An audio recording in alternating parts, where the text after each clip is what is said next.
Sugatan siya. Yung bag ko, nasa bag ko. Kailangan ko ng gamot sa bag ko. Hindi ka ba aswang? Hindi ako aswang. Kalaban ako ng aswang. Tulungan niyo ako. Ligtas na. Sila layan na. Sila di na alipin mga aswang. Ako tawa kasi isang matanda tulad ko. Nagawa kayo lokohin para ligtas ka barangay ko. Ganon ha. Tingnan natin kung makatawa ka pa sa gagawin ko. Ang galing mo, nak. Nagawa mo. Panalo na tayo.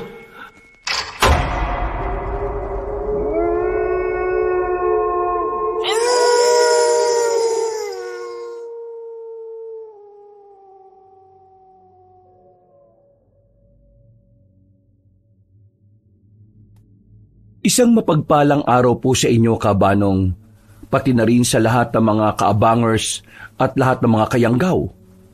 Gusto ko lang sanang ibahagi ang naranasan naming kababalaghan ng aking ama nung ako ay nasa probinsya pa ng Masbate. Minsan, sa buhay natin ay may dumarating na pagsubok para mas lalo tayong patatagin. Ang pagsubok na yon ay ang magsisilbing pundasyon ng pagkatao natin. Hindi lang kasi ito basta pagsubok. Ang karanasan din namin ay tungkol sa panganib at pagsalba sa mga buhay namin. Dahil dito, mas naintindihan ko na mas mahalaga ang buhay kaysa sa kung anumang bagay. Mas lalo itong nakatulong sa akin para mamulat sa realidad ng buhay. At sa katotohanan sa mundong ito ay marami pa tayong hindi nalalaman. Merong mga bagay na naghihintay lamang na matuklasan at kagaya na lamang ng aswang. Ako si Elman. Kabanong, mga kabangers at mga kayanggaw, ito ang aking kwento.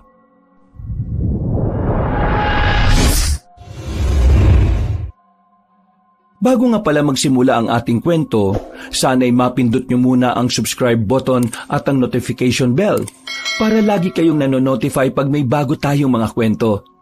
At huwag nyo rin kalilimutan mag-like at comment. Napakalaking tulong po ito sa ating channel para mas makapagatid pa kami sa inyo ng mga magaganda at mga nakakapangilabot na mga kwento.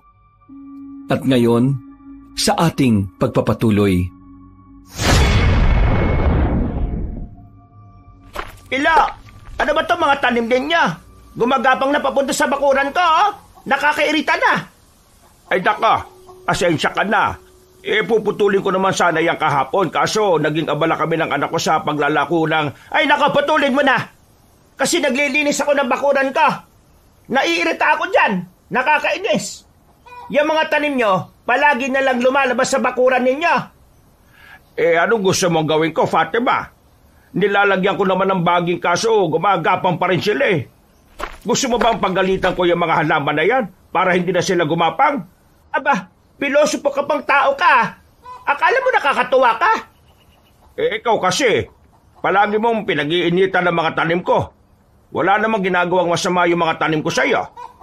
Ewan ko ba sa'yo, bakit palagi ka nalang galit? Kasi, nakakasira na kalikasan niya mga tanim mong gumagapang. Bakit ba kasi hindi na lang kayo umalis dito? Hindi niyo naman pamamahay ang tinitiran niyo. Oh, iba na yung sinasabi mo. Hindi na maganda yan, ha? Nami-personal ka na, Fatima. Bakit? Totoo naman, ha? Bahay yan ng kapatid mo at isasauli niya sa pamunuan ng baryo natin kasi wala na siya. Kaya umalis na lang kayo dyan para wala nang nakakairita rito. Teka, sandali. Aling Fatima, mukhang mali naman yung sinasabi niyo, ha? Nakausap namin si Kapitan nung nakaraang buwan. Siya mismo nagsabi na ayos lang ang tumira kami rito dahil kapatid naman ni Papa yung may-ari. Ano bang pinuputok ng butsi nyo? Lahat na lang napapansin nyo para lang magkaroon kayo ng dahilan para magalit sa tatay ko. May gusto ba kayo sa tatay ko? Kadiri! Tumigil ka nga sa sinasabi mo. Ang pangit-pangit ng ama mo. Parang mukhang matching yan tapos sasabihin mo may gusto ako sa kanya. Hiba ka na ba? Mana ka talaga sa ama mo. Hindi ka rin nag-iisip. Magdahan-dahan kayo sa pananalita, Aling Fatima. Paano magiging pangit ang tatay ko? Tingnan nyo naman, ang gwapo ko. Kanino pa ba ako magmamana, di sa tatay ko? Tigilan niyo na si Papa, ha? Kahit na kailan, si Mama lang ang gusto niyan, kahit wala na siya. Hindi ka makakaroon ng tsansa sa tatay ko. Kaya huwag ka nang magpapansin, no? Habang nagpapapansin ka sa kanya, mas lalo ko lang iniisip na may gusto ka talaga sa airpot ko, eh. Hay! Kadiri! Kadiri ka! Sobrang kadiri! Kung makapagsabi ka na kadiri, akala mo naman ang ganda-ganda mo. Mukha ka nga talampakan na puro kalyo, eh. Hay! Anong sinasabi mo?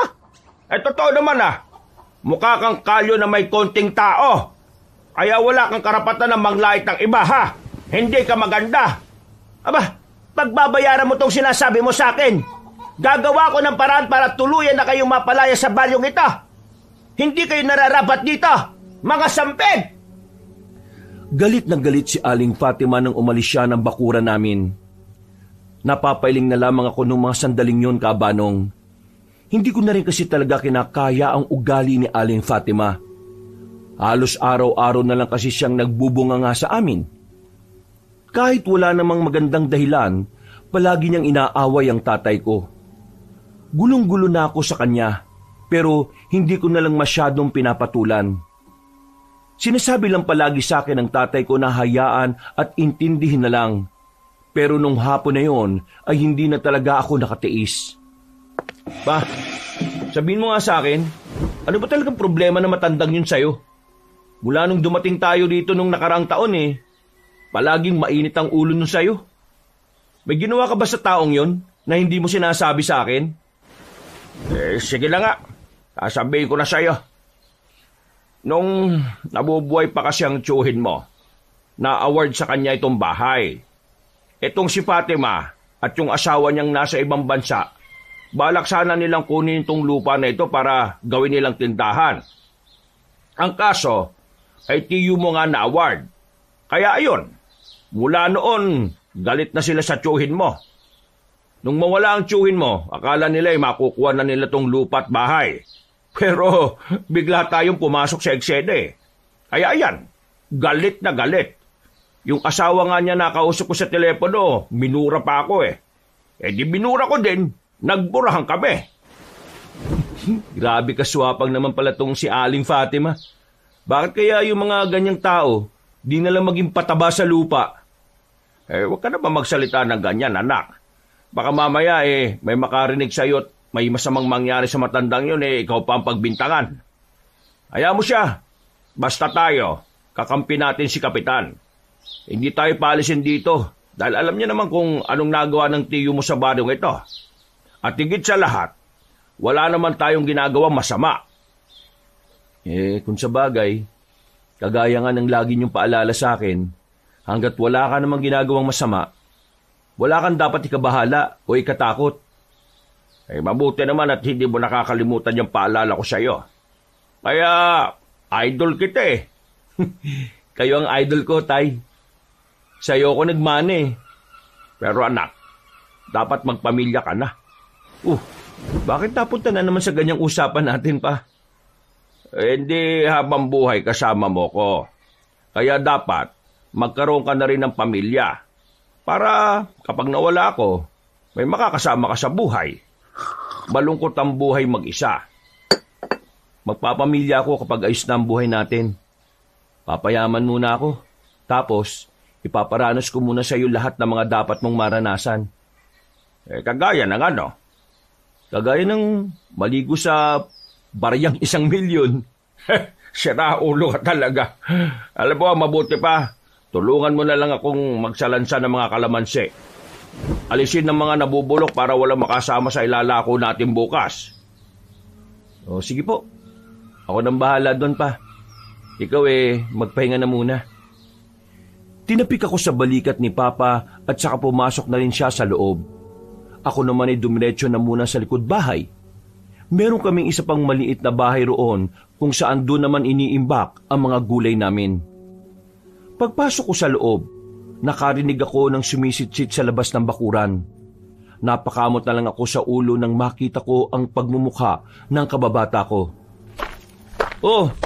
Ano na naman bang kailangan mo, ha? Apo na, oras na ng merienda ko. May dala akong lagay ng sausawan. Baka kailangan ko ng asukal eh. May suman kasi sa bahay. Pambira ka naman, oh. Ikaw yata uubos ng asukal namin, eh. Mauubos yung asukal nyo kapag hindi ka nagre-refill. Tigas din talaga ng mukha mo, eh, no? O, sige na. Teka, diyan ka lang, ha? Pasok ako ha. Oh, bisit ka. Sumakit sana ipin mo sa asukal na yan. Ang sweet mo naman kasi sa akin eh. Ay, siya nga pala pre. Baka bukas pumunta rito si mama. Kukuha siya ng maraming gulay. Darating kasi yung tiyahin kong galing sa ibang bansa eh. Alam mo na, kapag may kamag-anak na magyayabang sa pamilya namin, kailangan tapatan ng nanay ko. Papalamunin yata ni mama ng maraming gulay para tumino eh. At hindi maging matapobre. Ay, anong gulay ba ang kailangan ng mama mo? Basta, bukas bahala na kayo mag-usap. Ganitong oras din. O sige na, umalis ka na. May gagawin pa ako eh. Gusto mo ng tulong? Di na, kaya ko na to. Umuwi ka na at makakainin na naman ng tatay mo yung suman mo. Salamat ha. O paano? Bawi ako sa iyo sa susunod. Di na kailangan, no? Asukal lang naman yan eh. Natatawa pang naglakad paalis ang kaibigan kong si Baste. Si Baste ay matalik kong kaibigan at pinakamalapit kong kababata. Sa lahat ng mga kababata ko, ay siya lang ang talagang masasabi kong totoo. Kahit madalas niya akong bisitin. Mabuti ang samahan naming dalawa. Kung minsan nga, napagkakamalan na kami ng mga tao na magkapatid. Tinapos ko ang ginagawa ko ng mabilis. Pagsapit ng dilim, pinagsaluhan namin ng tatay ko ang sinasabing kalabasa na may kaunting karne. Kontento na kami ni Papa sa ganoong pagkain. Mas maganda pa nga yun dahil masustansya ang kinakain namin. Kinabukasan ng umaga, maaga naming nilabas at nilagay sa maliit naming karton ang mga gulay na ilalako namin. Maganda ang bungad ng araw sa amin, lalo na't hindi namin nakita ang pagmumukha ni Aling Fatima. Kumusta ang tulog mo kagabi, Elman? Ayos naman o. Bakit o? Sigurado ka ba? Bakit? Nanaginip ba ako? Oo. Sabi ka ng halimaw eh. Sinampal nga kita ng mahina para tumigil ka eh. Oh? Hindi ko alam. Wala akong matandaan eh. Eh baka nananaginip ka lang ng masama. Pero may mga oras talaga na hindi mo na yan matatandaan eh. Siguro mukha ni Aling Fatima yung nakita ko sa panaginip ko. Kaya ako nasabi yun. Loko-loko ka talaga. Baka babaya kumakain yung tao bigla na lang masabit. Tumigil kami ni Papa sa harapan ng barangay. Maraming tao roon. Hindi namin alam kung ano ang meron, pero hindi na rin kami nagsayang ng oras para makichismis. Pinagpatuloy na lang namin ang paglalako. Bandang 12:00, marami-rami na rin kaming naibenta. Kahit papaano, pumaldo na rin kami ni Papa. Balak na sana namin umuwi ni Papa nung tanghaliang yon, pero meron kaming nadaanan na isang baryo. Malayo na yon sa amin kaya hindi namin kabisado ang baryo na yon. May baryo pala rito pa? Oo nga Kasi ngayon lang naman tayo dumaan dito, kaya ngayon lang natin nakita. O sige, pasok tayo para maubos tong mga tira. O sige, mas maganda nga yun. Sa bungad pa lang ng baryo, nakita na namin ang mga tao na nasa kanilang bakuran. Hindi namin alam pero parang natataranta sila nang makita nila kami. Para bang takot sila sa tao. Pero nang makarating na kami sa bandang gitna, medyo maayos at hindi na weirdo ang mga naroon. Ilan pa nga sa kanila ang lumapit sa amin para bumili ng tinda naming gulay. Hindi nagtagal, mga pechay na lang ang natira sa kariton namin. Isang matandang lalaki ang lumapit sa amin at sumilip pa sa kariton. Kayo ba dayo dito sa aming lugar? Nagkatingin na kami ni Papa. Hindi kasi namin inakala na ganun siya magsalita. Dahil doon, alam na namin na hindi siya purong Pilipino. Pero hindi namin alam ang eksaktong lahi niya, kaya si Papa na ang kumausap sa kanya. Dayo lang pre. Naglalako lang kami ng gulay. Ikaw, taga rito ka ba? Ano nga palang lahi meron ka? Para ka kasing Hapon o Inchik kasi singkit ka. Ako kalahati Inche, kalahati Pinoy. Ako tagal na rito Pilipinas. Dito na ako tatanda. Kaya pala. Yan na lang inyo tinda. Kuha ko na yan. Sakto ako luto ulam ngayon. Ay sige o. 50 na lang ho lahat yan. Hindi ako hingi tawad. Ako negosyante din noon. Kaya alam ko ang tawad gawain lang mga kuripot. At saka ayaw ko kayo lugi. Kaya tawad-tawad, hindi po pwede sa akin. Ay maraming salamat to. Wag ko kayo mag-alala. Bukas babalik po kami ulit dito para mas maraming gulay ang mabili ninyo. Siya nga pala. Pilu pala ang pangalan ko. Ito naman ang anak ko na si Elman. Akin pangalan naman si Uy. Pangalan ko, parang ganito. Uy, akin utang pera pero ako di napapakita sa iyo, ha? Aba, ayos tong Inchik na to, Joker rin pala. Paano? Ako alis na. Ako luto pa pagkain. Ako inyo pasalamat, madami, ha? Sige, maraming salamat din ho. Palis na sana matandang Inchik nang biglang may mga dumating. Ang mga taong nasa paligid ay kanya-kanyang pasok sa kanilang mga bakuran para silang mga natatarantang pusa. Napansin din namin si Mr. Uy na parang hindi alam ang gagawin. Bakit po? Ano po nangyayari? Don Luis, dito na baryo. Don Luis, tinitingala dito. Siya may-ari baryo na tirahan namin. Nako, uwi na ko. Baka kayo pagalitan. Uwi na rin kayo. Hindi na kami nakaalis sa kinatatayuan namin na makalapit na ang mga yon. Napatingin ako sa mukha nila. Lalo na sa matandang lalaki na nakasuot ng magarang damit. Maputla ang balat nila na parabang hindi sila naaarawan.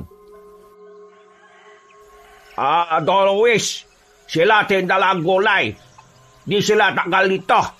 Dayo sila na tinda gulay. Wala sila gawa masama. Magandang tangali po. Tama pong sinabi ni Mr. Uy. Napadaan lang po kami dito para ipaubos ang tinda namin. Alam niyo ba kung nasa ang barangay kayo? Narito kayo sa Barangay Pag-asa. Ang baryong pagmamay-ari ko. Nasabi nga ho ni Mr. Uy sa amin. Pasensya na ho kung wala kaming paalam. Ayos lang. Nagtitinda lang naman kayo. Ang ayaw ko lang yung makikialam kayo sa buhay ng mga naririto. Hindi po. Tinda-tinda lang po talaga. Wala po kaming balak na makipagkaibigan sa kanila kasi parang ayaw din naman po ng mga taga rito ng mga dayo. Mabuti nang nagkakaintindihan tayo. Tagasang baryo ba kayo? Malayo po Sa baryo Magsilang po kami. Ganun po kalayo yung nilalakad namin para ilako yung mga tinda namin. Sige na, makakaalis na kayo. Mr. Uy, sumama ka sa akin at may sasabihin ako sa iyo. Ako sama sa iyo, Don Luis. Teka lang, saglit lang ha. Naglakad na sila kasama matandang Inchik. Napatingin pa ako habang papalayo sila. Sa hindi ko maipaliwanag na dahilan, parang may nararamdaman akong hindi tama. Iba ang kutob ko sa Don Luis na yon. Hindi ko lang talaga matukoy kung ano. Bakit anak? May problema ba? Wala naman po pa. Tara na po.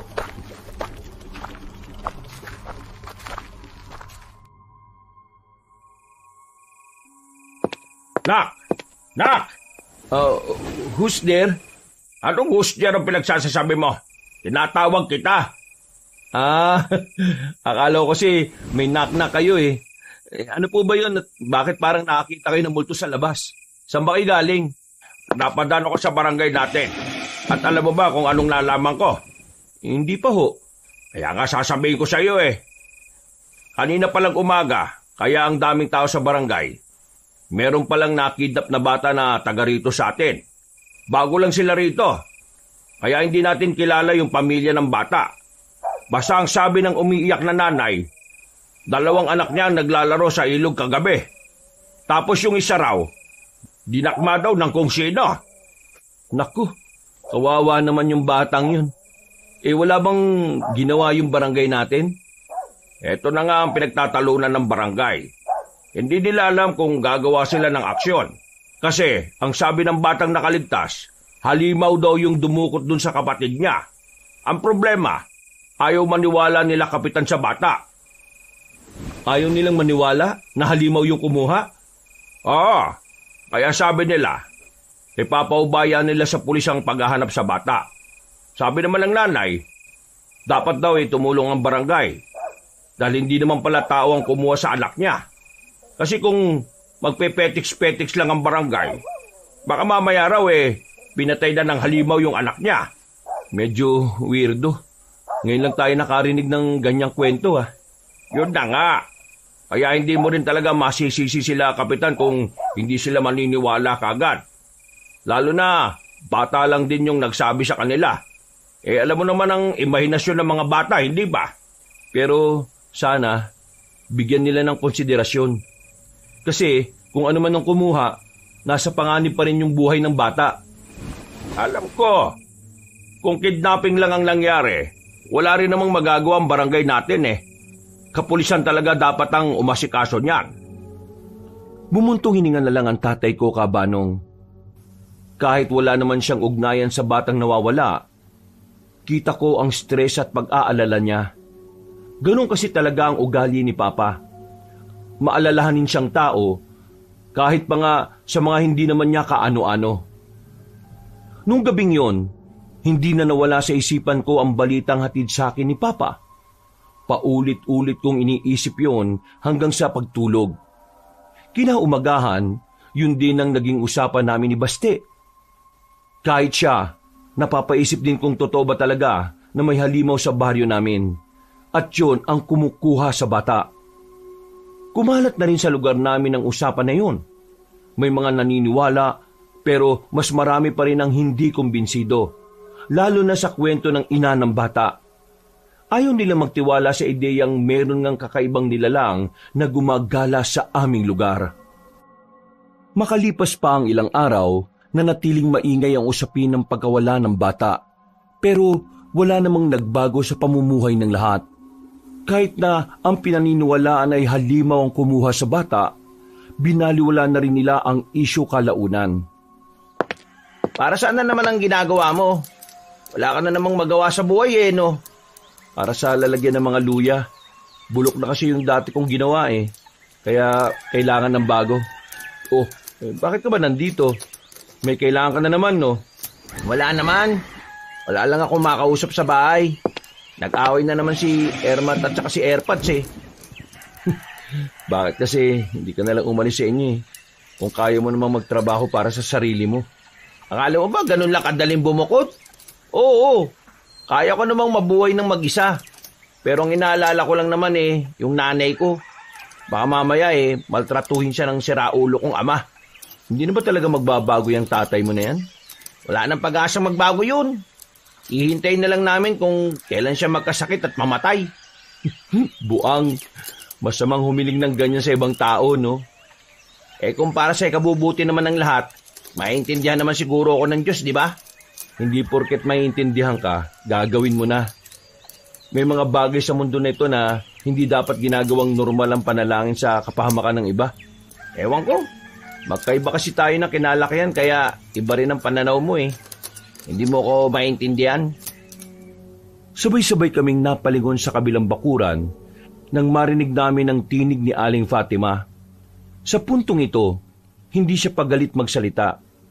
Takot na takot ang tinig niya habang may kausap siya sa cellphone niyang dipindot.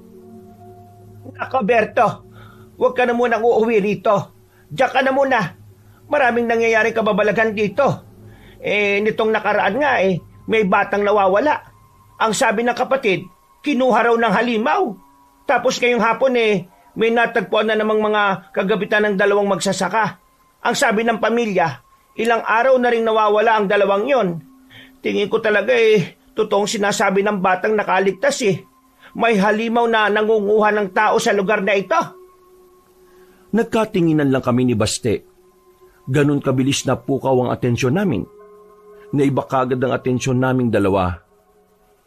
Hindi man kami nagsasalita, alam namin pareho ang tumatakbo sa isipan namin.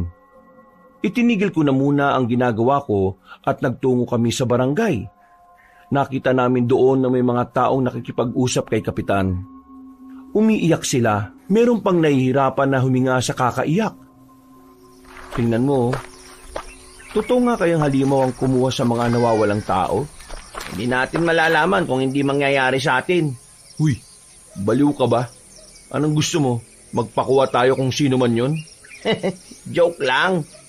Pero tingin ko talaga, totoo yung pre. Ang tanong dito, aaksyon na kaya yung barangay natin?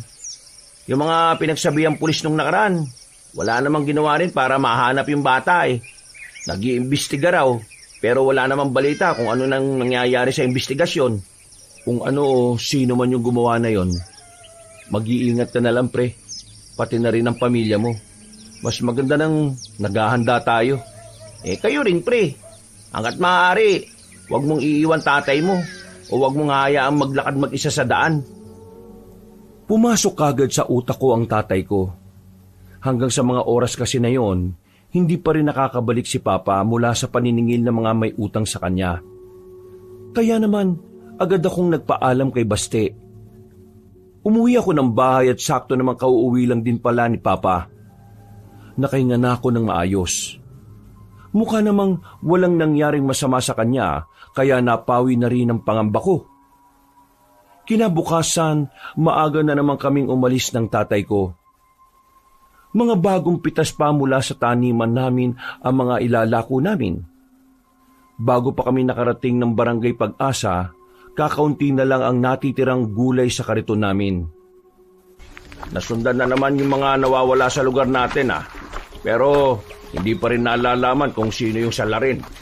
Ay nako, nakakabahala na. Dapat talaga kumilos na rin yung barangay natin Ikaw pa, naniniwala ka bang halimaw yung nambibiktima? Naniniwala akong may halimaw. Pero hindi ko pa masabi kung halimaw nga ba yung nambiktima. Mahirap magsalita Pero kung ikaw naniniwala ka na halimaw yon, wala namang problema sa akin. Paano kung aswang pala? Aswang? Pwede rin naman. Pero mas maganda kung sigurado tayo. Ayun na pala. Malapit na pala tayo Mas binilisan na namin ang pagtutulak ng kariton nang matanaw na rin namin ang arko ng Barangay Pag-asa.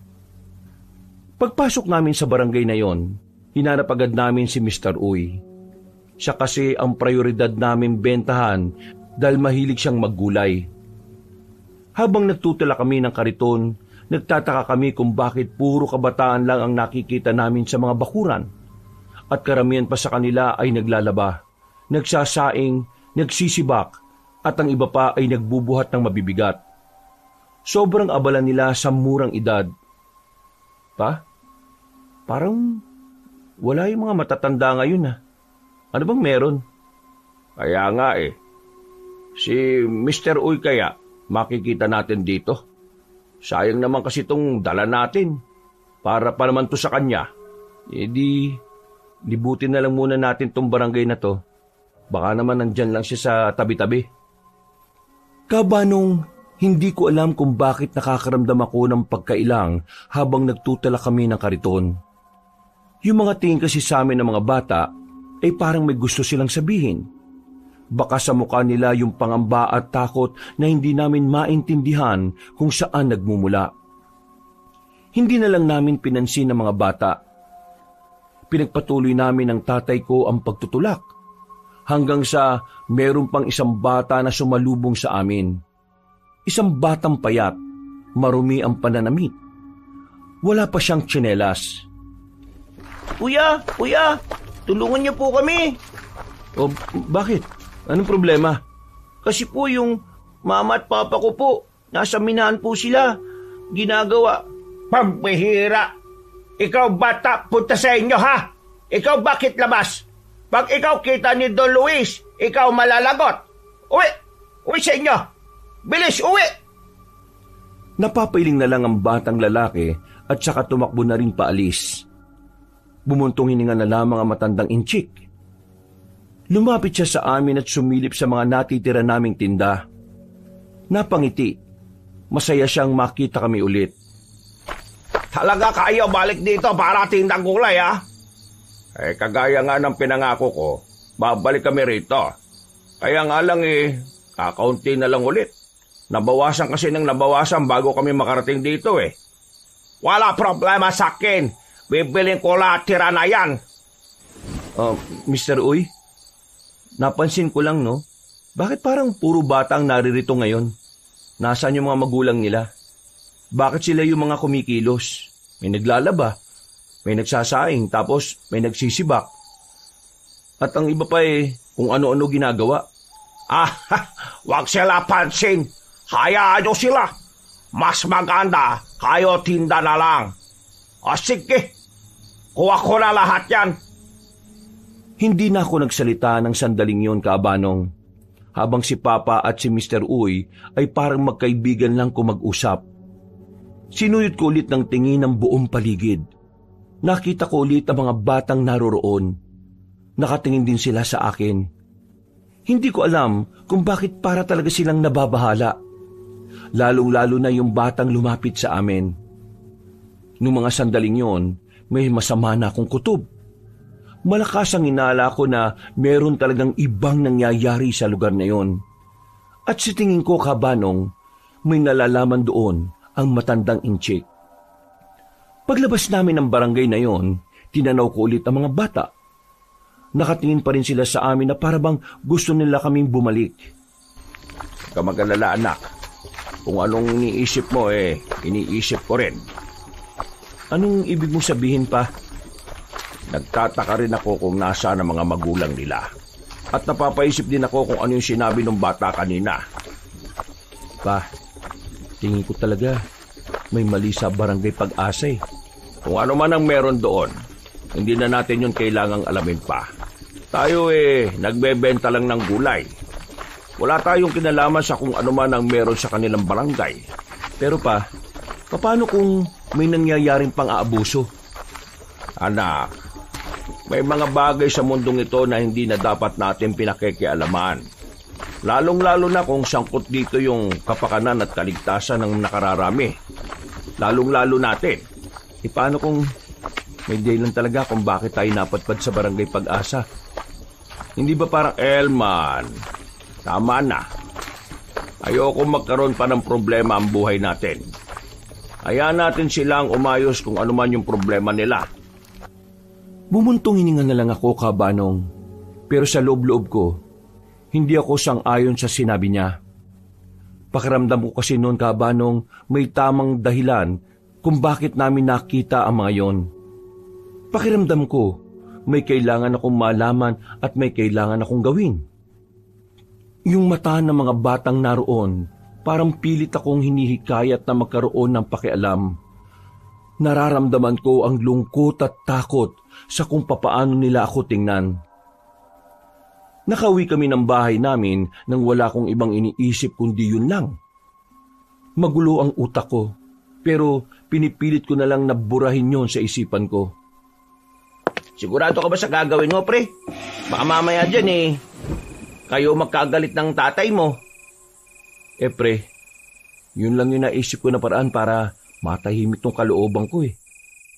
Tingin ko si talaga, kailangan ng mga batang yun ng tulong. Di ba sinabi mo kaninang merong namumuno sa kanila na Don Luis yung pangalan?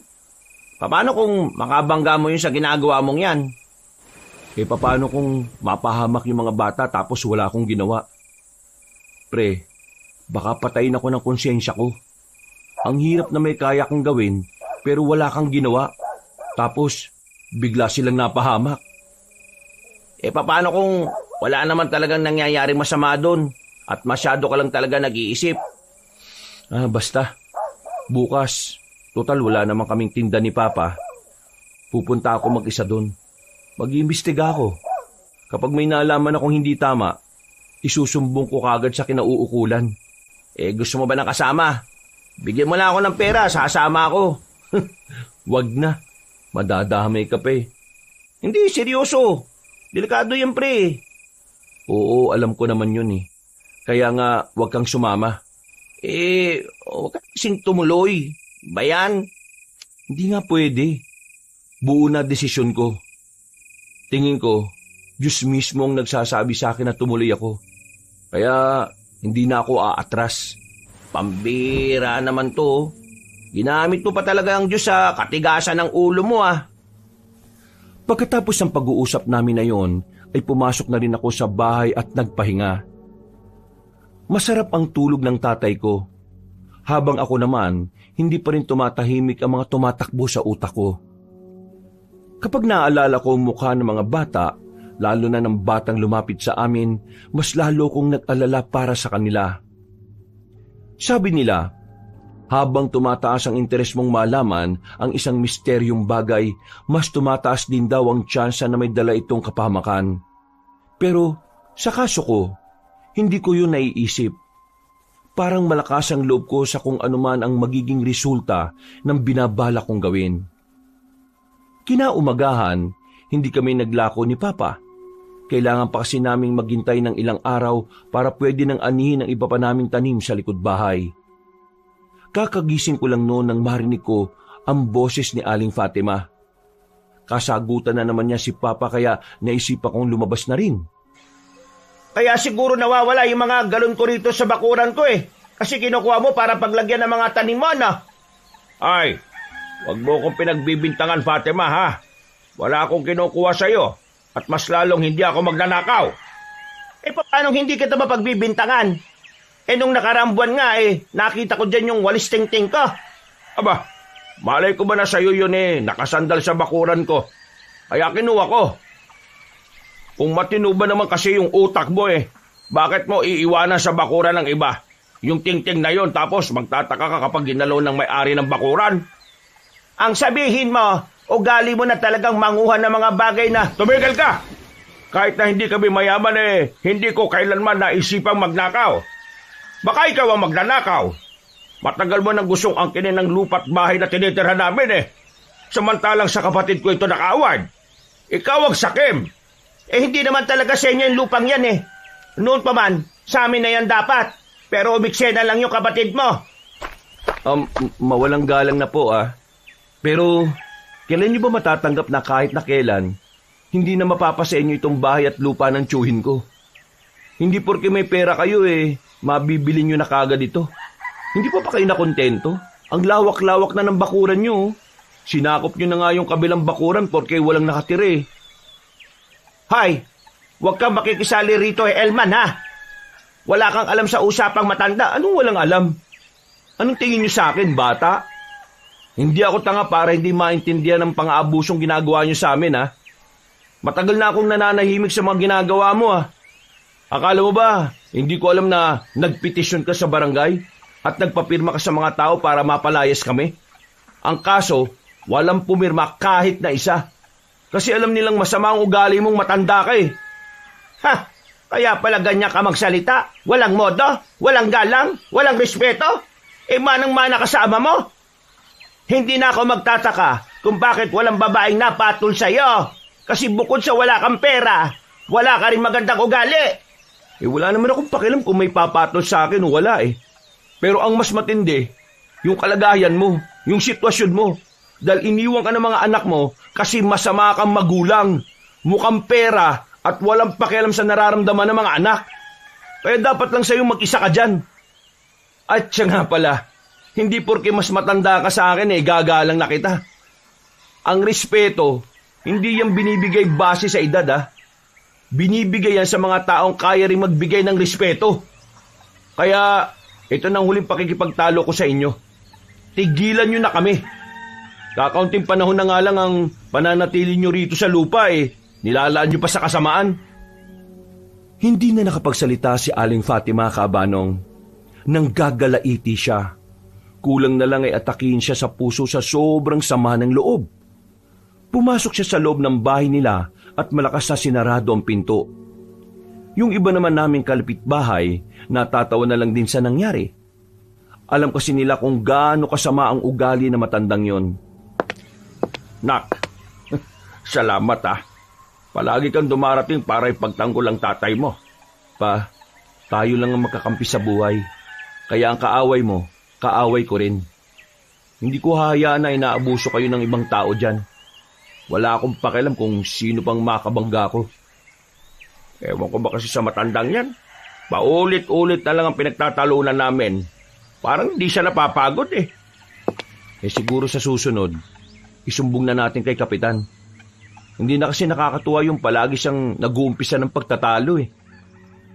Tumango na lang si Papa sa sinabi ko, Kabanong. Sabay na lang kaming nag-almusal sa bakuran namin. Pagkatapos, inutusan na muna ako ni Papa na magpunta sa bayan para mamili ng karne. Sarado kasi ang palengke sa amin ng araw na yon dahil linggo. Kaya napagdesisyonan kong hapon na lang ako babalik sa barangay Pag-asa. Maingay at magulo. Inaasahan ko na talagang ganun karami ang tao sa bayan kapag linggo. Pero parang hindi pa rin ako sanay dahil minsan lang naman akong mapasyal doon. Habang naglalakad, meron akong nakitang isang lalaki sa bangketa na kapa sa bulsa niya. Napansin kong parang nawalan yata siya ng wallet niya kaya nilapitan ko. Pre, may problema ka ba? Nadukutan yata, uy. Nadukutan ka pero masaya ka pa? Oo, 50 pesos lang kasi laman nun eh. Maliit na halaga lang pala pero sayang pa rin, no? Problema ko nito, wala akong pamasahe.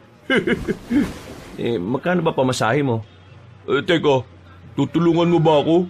Kailangan mo ng pamasahe, di ba? Ang ibig ko sabihin, hindi mo naman ako kilala, bakit mo ako tutulungan? Yung kasi ang turo ng tatay ko eh. Kapag may nangangailangan ng tulong, tulungan. Maraming salamat ah. Kahit 50 lang, ayos na. Ayan. Ano bang ginagawa mo kasi rito? Nadukutan ka pa.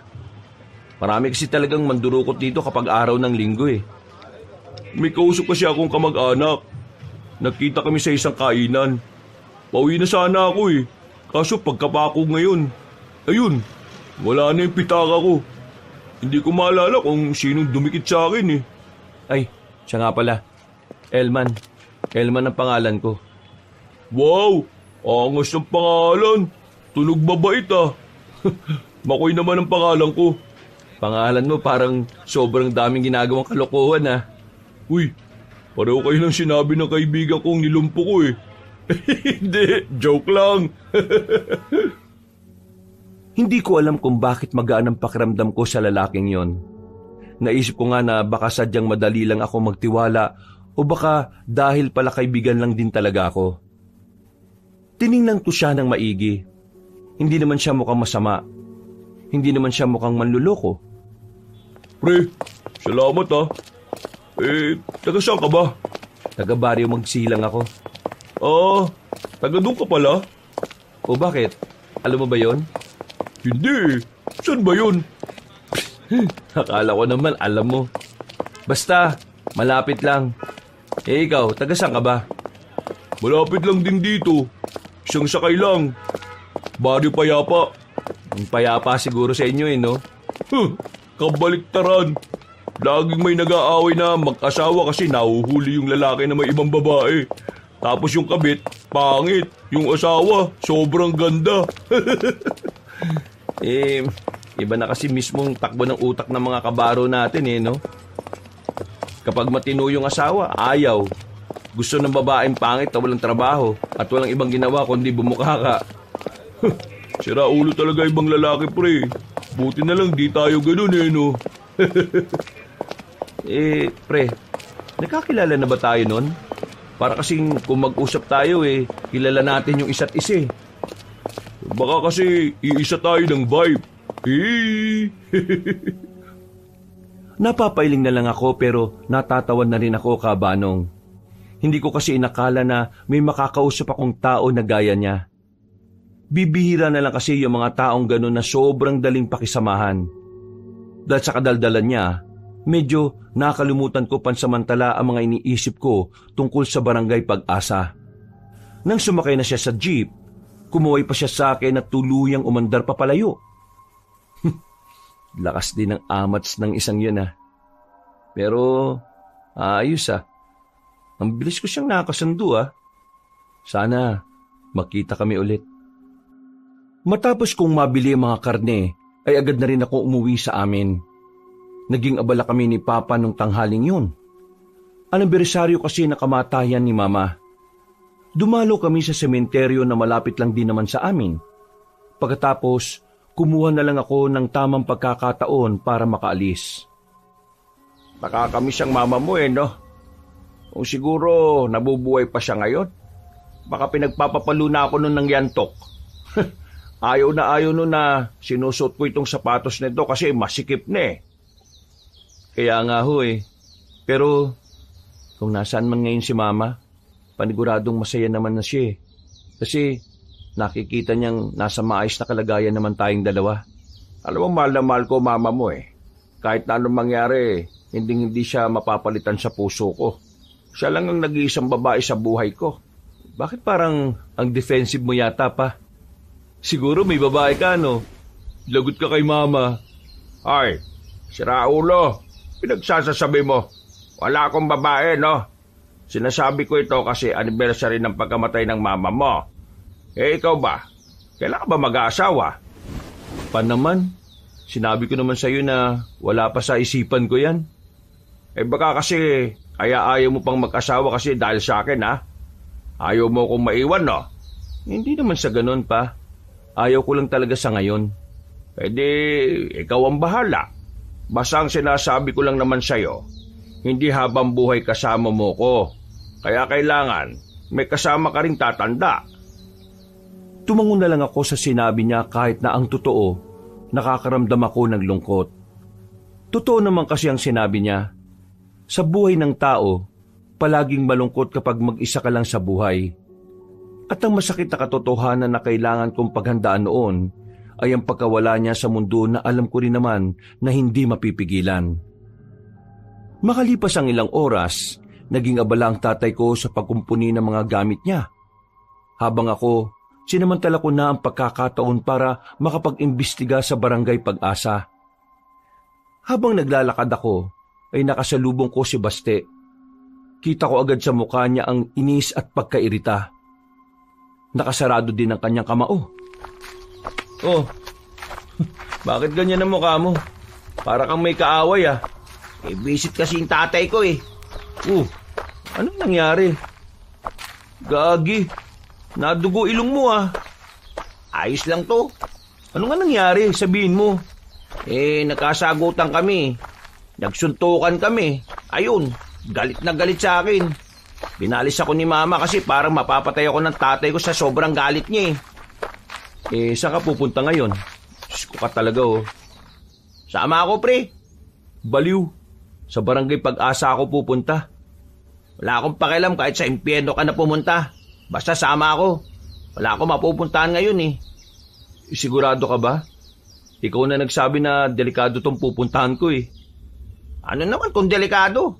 Sama mo na ako. Gusto ko magpalamig ng ulo. O di sige, sumama ka. Basta, ayaw ko nung maingay dun Pabubulilyaso tayo kapag nag-ingay ka. Tingin mo sa akin, nasigaw na lang bigla. O di sige, tara na. Sabay na rin kaming naglakad ng mga sandaling yon, Kabanong. Tahimik lang naman si Baste, pero ramdam ko sa kanya na hindi pa rin nawawala ang kanyang inis. Tinapi ko na lang siya sa balikat. Napangiti naman siya sa akin. Hindi mo ba sasabihin sa akin kahit na anong ginawa niya, tatay mo pa rin siya? Kailangan mo siyang igalang? Ano? Sasabihin mo ba? Gaya ng sinasabi ng iba naming kamag-anak? Ang tatay, hindi nananakit ng anak at asawa. Ang tatay, mahal ang pamilya. Ang mabubuting tatay lang ang ginagalang at hindi ang mga ama na walang respeto sa nararamdaman ng anak niya at asawa. Sino ba kasi nagpauso ng ganyan? Na porki tatay mo, kahit sinasaktan at minamaltrato ka, kailangan mo igalang? Katarantaduhan yan eh. Akala ko kagaya ka ng iba eh. Buti naman hindi. Maayos akong pinalaki ng tatay ko, kaya hindi ganun ang pananaw ko. Nakakatawa lang kasing isipin na yung ibang tao, palagi nilang hinuhusgahan yung mga anak na natutong lumaban. Pero yung mga magulang na naging dahilan kung bakit nagiging palaban yung anak, hindi nila pinapansin eh. Nakatingin lang sila palagi sa kung ano ang pinapakitang mali ng anak. Pero hindi nila inalam kung ano yung pinag-ugatan. Ganun talaga ang lipunan natin, pre. Kasama na sa bulok na sistema yung mas madalas na nakikita yung mali kaysa sa mga mabubuti mong nagawa. At ang masakit pa nun, pre, sa ayaw at sa gusto mo, habang buhay tayong magiging parte ng sistema hanggat walang nagtatangkang baguhin yung nakasanayan na sistema. Ay nako, kapag namatay ako at binigyan ako ng pagkakataon ulit na mabuhay, pipiliin ko na lang na mabuhay sa ibang bansa eh. Ayoko na rito sa Pilipinas. Ang daming bulok. Kung ako naman ang magkakaroon ng pagkakataong mabuhay ulit, Pilipinas pa rin ang pipiliin ko. Kasi sa parte pa lang na binigyan ka ulit ng pagkakataon na mabuhay ibig sabihin lang nun, may kailangan kang gawin para mabago ang mga mali. Ayos din pala yung naging suntukan namin ni Papa no? Nagkakaroon tayo ng makabuluhan at malalim na usapan. Sira ulo. Hindi rin maganda na nakakapisika lang kayo. Baka mamaya, mapahamak pa kayong pareho sa susunod Basta ako bilib ako sa'yo kasi pinoprotektahan mo ang mama mo. Ay nako, change topic na nga. Ano, malapit na ba tayo? Oo, pre. Malapit-lapit na tayo. Kaya ihanda mo na yung sarili mo. Binilisan namin ang paglalakad. Maya-maya pa, natanaw na namin ang arko ng Barangay Pag-asa. Tumigil kami sandali. Inayos ko na ang suot kong sombrero. Huminga ako ng malalim. Medyo kabado rin ako noon sa ginagawa namin, Kabanong. Nandito na tayo. Kailangan natin magtago. Kapag nakita nila ako dito, mamumukhaan nila ako Magtataka sila kung bakit ako narito wala naman akong dalang gulay. Basta, ikaw na bahala. Sabi mo lang kung ano ang gagawin. Agad kaming gumilid. Tumingin-tingin kami sa paligid. Sa mga puntong ito, napansin ko na hindi na mga bata ang nasa bakuran. Naroon na matatanda at mga magulang. Kaya naman lumipat pa kami ng pwesto. Walang nakakapansin sa amin, pero hindi kami naging kampante. Naging maingat pa rin kami sa pagkilos namin. Sa kakalakad namin sa sulok-sulok, natanaw na namin na matandang inchik na si Mr. Uy. Abala matandang yon sa ginagawa niya sa kanyang bakuran. Ang unang pumasok sa isipan ko ay lapitan siya. Palagay ko kasi marami talaga siyang nalalaman sa mga bagay-bagay tungkol sa baryo nila at tungkol na rin sa mga taong humahawak ng kanilang lugar. Teka, sigurado ka bang mapagkakatiwalaan niyang matandang yan? Mabait yan. Yan ang isa sa suki namin dito Tingin ko, marami tayong malalaman sa kanya. Hintayin mo na lang ako dito. Ako na lang ang lalapit sa kanya. Bumalik ka agad Bigla akong kinabahan sa ginagawa natin Kalma lang. Huwag ka masyadong tensyonado, no? Maingat akong lumabas sa likuran ng halamanan, Kabanong. Mabilis akong lumapit sa bakuran ni Mr. Uy. Pagpasok ko roon, ay nakita niya ako kagad. Nanlalaki ang kanyang mga mata. Agad niya akong nilapitan at patingin-tingin pa siya sa paligid. Uy, bakit ikaw pasok dito? Ikaw ba dala gulay? Dami pa ko gulay. Uy, ka muna sa inyo. Bilis! May mga bagay lang akong gustong malaman. Baka po pwedeng... Halik ka rito. Di ka pwede makita Don Luis. Ipinasok niya ako sa bahay niya. Natataranta niyang pinagsasasara lahat ng bintana. Sa kamalas-malasan, bigla pang dumating sila Don Luis kasama ang iba pa nitong tauhan na mapuputla. Malalakas na katok ang ginawa nila sa pinto ni Mr. Uy. Ako naman ay tinulak niya papasok sa aparador para makapagtago. Sinunod ko na lang ang sinabi niya dahil pakiramdam ko siya ang mapapahama kapag nakita nilang naroroon ako.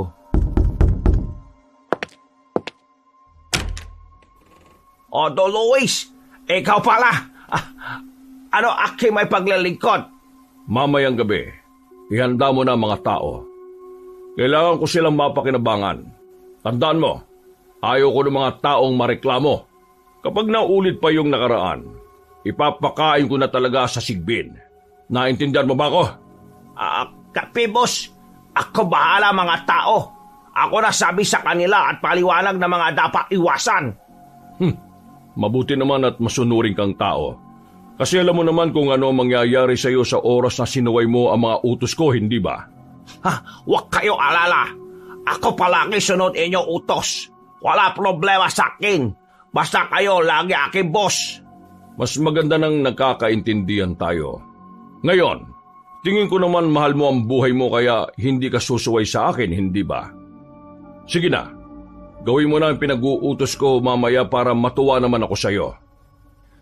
Tumungo na lang si Mr. Uy. Agad din namang umalis sa mga yon. Nang masiguro ni Mr. Uy na wala na sila Don Luis, ay saka na niya binuksan ang aparador. Ikaw kailangan na uwi. Ikaw mapapahamak dito kapag ikaw kanila nahuli. Mr. Uy, anong ibig sabihin nun? Sabihin mo nga sa akin, inaabuso ba kayo ng Don Luis na yon? Ikaw tahimik iyong buhay.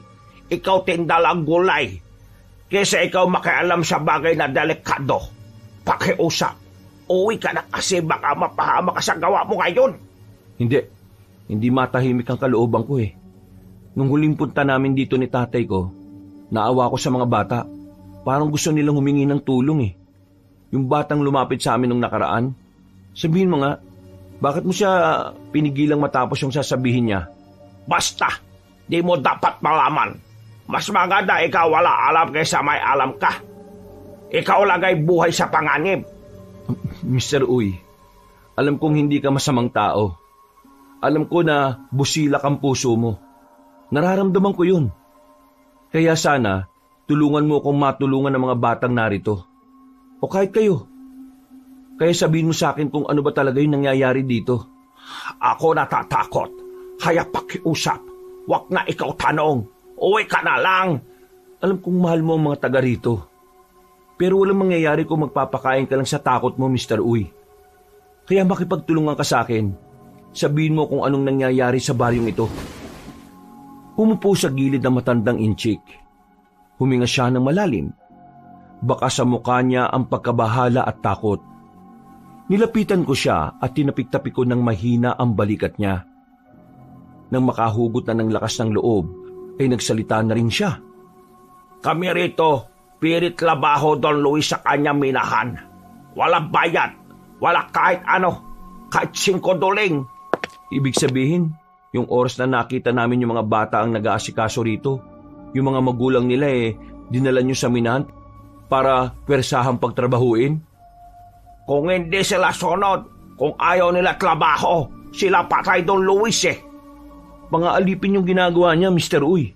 Bakit naman ayaw mo magsumbong sa kinauukulan? Kapag kawak ko yon, bago pa makalating polis dito, mga kasama ko baka patay na. Kung ako lang patayin, aayos lang sa akin Pero kung kasama iba, pati bata, kawawa sila. Di ko kaya, di kaya konsensya ko. Kailangan malaman to ng kinauukulan. Hindi tama ang ginagawa sa inyo. Porque mayaman niyang Don Luis na yan ganyan ang trato niya sa inyo? Hindi pwede. Huwag ka sumpong. Hindi mo kilala Don Luis. Delikado. Kilabot ako Kayo ang balahibo ko. Huwag mo gawin yun. Bakit wag? Ano ba yung Don Luis na yan? Diyos ba yan? Don Luis, sa kalaban ng Diyos. Don Luis ay isang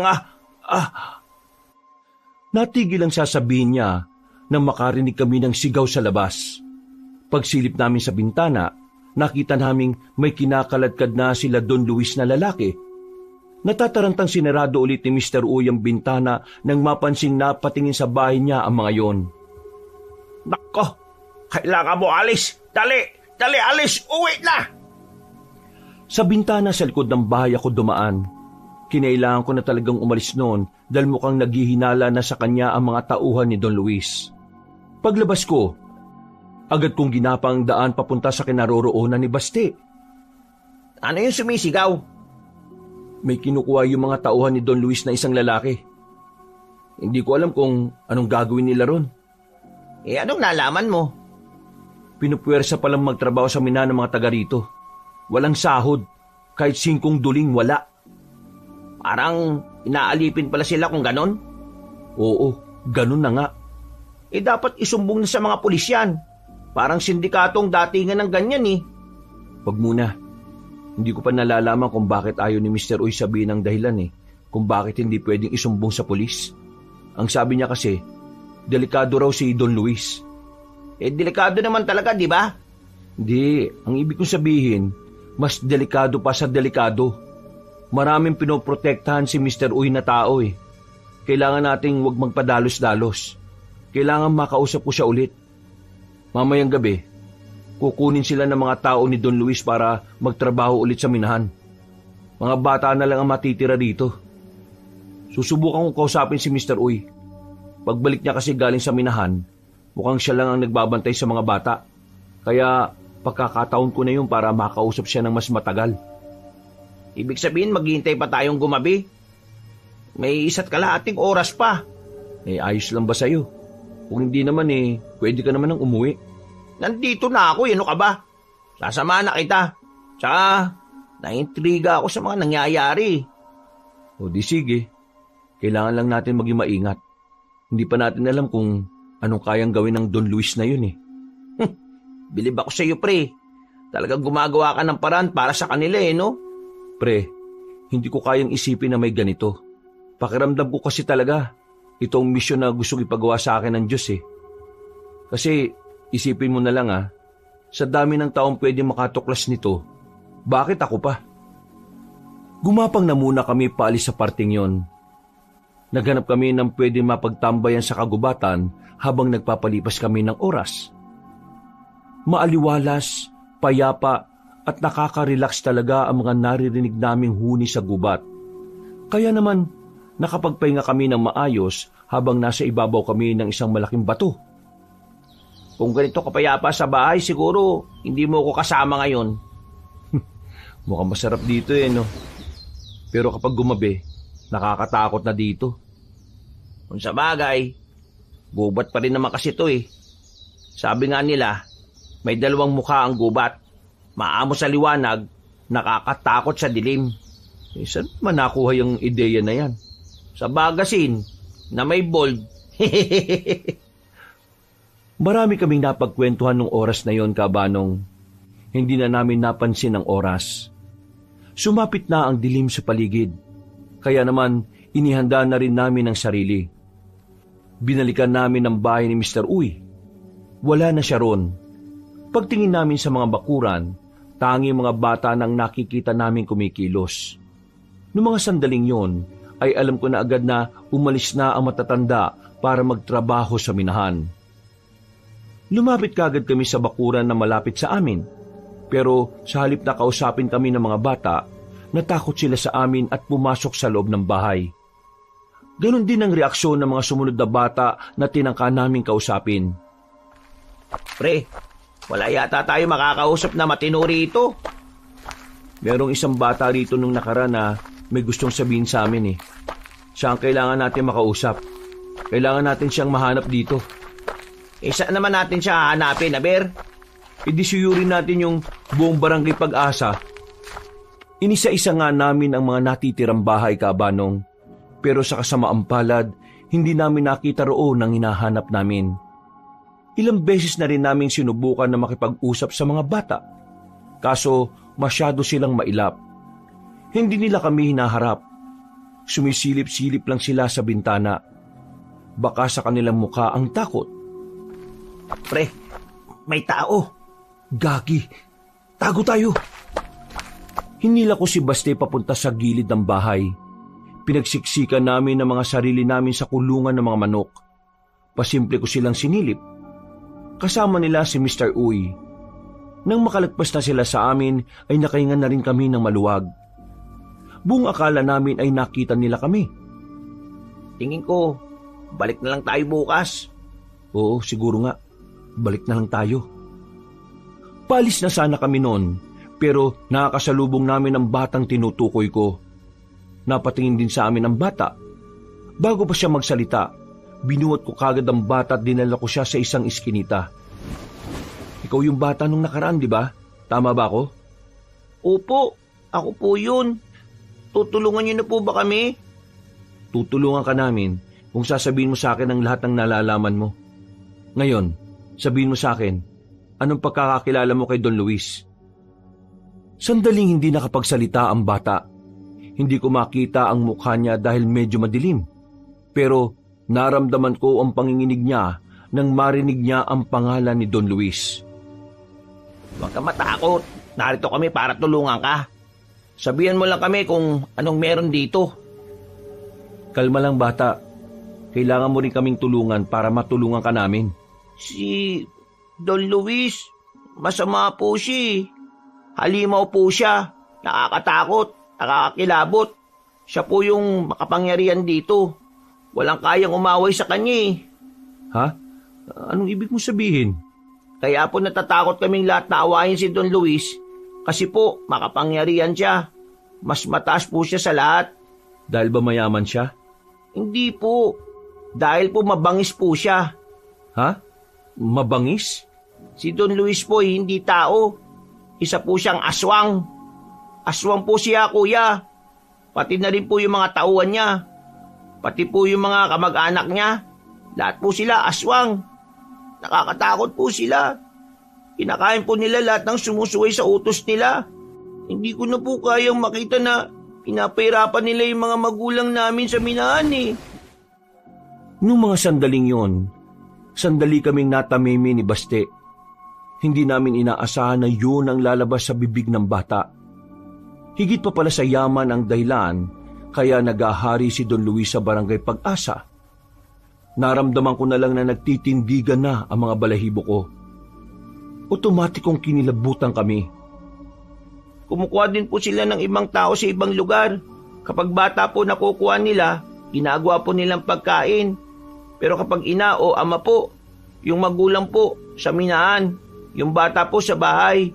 Tapos narinig ko po, kami mga bata po, balang araw, magiging aswang din daw po kami. Parang gagawin po nila kaming kagaya nila. Kapag di po daw kami nakaalis dito sa lalong madaling panahon, baka po mangyari yung sinasabi nila. Ay nako, komplikado to. Hindi to magiging madali bata. Pero susubukan namin makaisip ng paraan para mailigtas kayo. Pre, seryoso ba? Mga aswang na makakalaban natin dito, no? Hindi na tao. Ngayong nalaman ko na ang totoo, mas lalo akong nagkaroon ng dahilan para tulungan sila. Pre, ayaw kitang madamay dito. Kaya ako nang bahala sa problemang to. Ha? Buwang ka ba? Paano kung ikamatay mo tong gagawin mo, ha? Hindi ko alam, pre. Basta ang nasa isip ko lang ngayon, kailangan may gawin ako. Kung hindi, baka pagsisihan ko rin sa uli. Pambira ka talaga, oh. Sige na po, tulungan niyo na po kami. Wala na pong ibang tutulong sa amin kundi kayo lang po eh. Sige na po. Sige, huwag kang mag-alala. Tutulungan namin kayo. Ngayon, ang gawin mo, bumalik ka sa bahay nyo. At wala kang pagsasabihan na nag-usap tayong dalawa. Naintindihan mo? Tumango ang bata at nagmamadali na itong umalis. Kaming dalawa naman ni Baste ay pansamantala na munang tumigil sa gilid. Tumingin muna kami sa paligid. Matapos makapagmasid, agad na rin kaming umalis. Dumaan kami sa gubat. Maliwanag kasi ang bungad ng barangay Pag-asa, kaya malaki ang tsansa na malaman nilang naroroon kami. Habang naglalakad kami sa gubat, sa di kalayuan, nakarinig kami ng mga kakaibang tunog. Mga tinig na parang galit, na parabang mababangis na hayop ang mga yon. Isa lang ang pumapasok sa isipan namin ng mga sandaling yon, Kabanong. Mga aswang ang naririnig namin. Teka lang, hinto muna tayo. Baka makita tayo ng mga yon. Aswang yun, pre? Oo, malakas ang kutob ko na aswang nga yun. Parang mali yatang dito tayo dumaan, ah. Hindi, tama lang. Mas delikado dun sa bungad. At least dito, madilim. Walang makakakita sa atin dito. Kailangan lang talaga natin mag-ingat. Nasa halos 10 minuto na rin kaming hindi gumagalaw sa kinalalagyan namin. Nang mawala na mga naririnig naming hiyaw at malalakas na angil, saka naman kami naglakas ng loob na lumabas. Pero hindi pa man kami nakakalayo, may narinig na naman kaming boses ng lalaki. Parang hirap na hirap siya. Pero hindi kami kagad naniwala. Kumuha kami ng malaking sanga na pwede naming ipamalo. Marahang kaming naglakad papunta sa likuran ng puno. Malakas ang sinag ng buwan, kaya nakita namin ang lalaking nakasandal doon. Para siyang inihingal at hindi na makatayo. Pre, sugatan siya. Yung bag ko, nasa bag ko. Kailangan ko ng gamot sa bag ko. Hindi ka ba aswang? Hindi ako aswang. Kalaban ako ng aswang. Tulungan niyo ako. Nang masiguro nga namin na hindi siya aswang, ay dali-dali namin siyang nilapitan. Doon lang namin nalaman na marami siyang sugat sa katawan. Mga hiwa na ayon sa kanya, kalmot daw ng mga aswang na nakalaban niya. Nang tingnan ko ang mukha niya, kahit hindi gaano kaliwanag ay namukaan ko siya. Teka, ikaw yung sa bayan, di ba? Makoy? Oo, ako nga. Buti nakilala mo ako. Teka, magkakilala kayo? Oo, nakilala ko yan sa bayan. Nadukutan ng wallet tapos binigyan ko ng 100 para makauwi siya. Tingnan mo nga naman, oh. Sa ganitong paraan pala tayo ulit magkikita. Astig! Anong astig na pinagsasabi mo, pre? Duguan ako. Kapag hindi ako nagamot, pwedeng may impeksyon ng mga sugat ko. Tulungan niyo kaya muna ako. Yun ang mas kailangan ko eh. At correction lang 50 lang yung binigay mo sa akin, hindi 100. Hindi niyo ba ako tutulungan? Ha? Kaya mo bang tumayo? Oo, kaya ko. Alalayan niyo lang ako. Yung sinasabi mong gamot, nasa bag na yan? At saan ka namin dadalin? Ilayo niyo lang ako rito. Kahit gamutin niyo na lang ako sa daan. Nasa bag ko yung mga pamahid sa sugat. Dalian niyo. Inalalayan namin siyang makatayo. Pinagtulungan namin ni Baste na akayin siya hanggang sa makaalis na kami doon. Nang masigurong wala ng aswang na makakakita sa amin, itinuro na niya kung ano ang aming gagawin para gamutin siya. Kinuha namin ang mga pamahid. Isa-isa naming pinahira ng mga hiwa niya sa katawan. Nilinis din namin yon gamit ang tubig na nasa bag din niya. Makalipas lang ang halos kalahating oras, napansin namin na naging maganda na ang pakiramdam niya. Namamangha ko noon lalo na nang makita na sobrang bilis makagamot ng mga ginamit namin sa sugat niya. Anong klase mga halamang gamot yon? Bakit sobrang epektibo? Mga halamang gamot na gawa ng lolo ko bago siya namatay. Sobrang bisa, parang magic. Matatanggal niya agad yung kirot at mababawasan yung mga pamamaga. Gagaling to mga 3 araw. Mas mabilis kumpara sa ibang sugat na ginagamot sa ospital. Teka, sabihin mo nga sa amin, Makoy. Ano ka ba talaga? Bakit ka nagkasugat ng ganyan? Bakit mo kinakalaban yung mga aswang ng mag-isa ka lang? Hindi ako nag-iisa. Meron akong kasama. Nakahiwa-hiwalay lang kami. Natagpuan namin ang kuta ng mga aswang sa isang kuweba. Inatake namin sila kaagad. Hindi namin inakala na meron silang mga hinahandang patibong. Nakaamoy kami ng masangsang, nahilo kami. Dahil doon, hindi kami nakalaban na maayos. Buti na lang nakatakas kaagad kami. Manunugis ka ng aswang?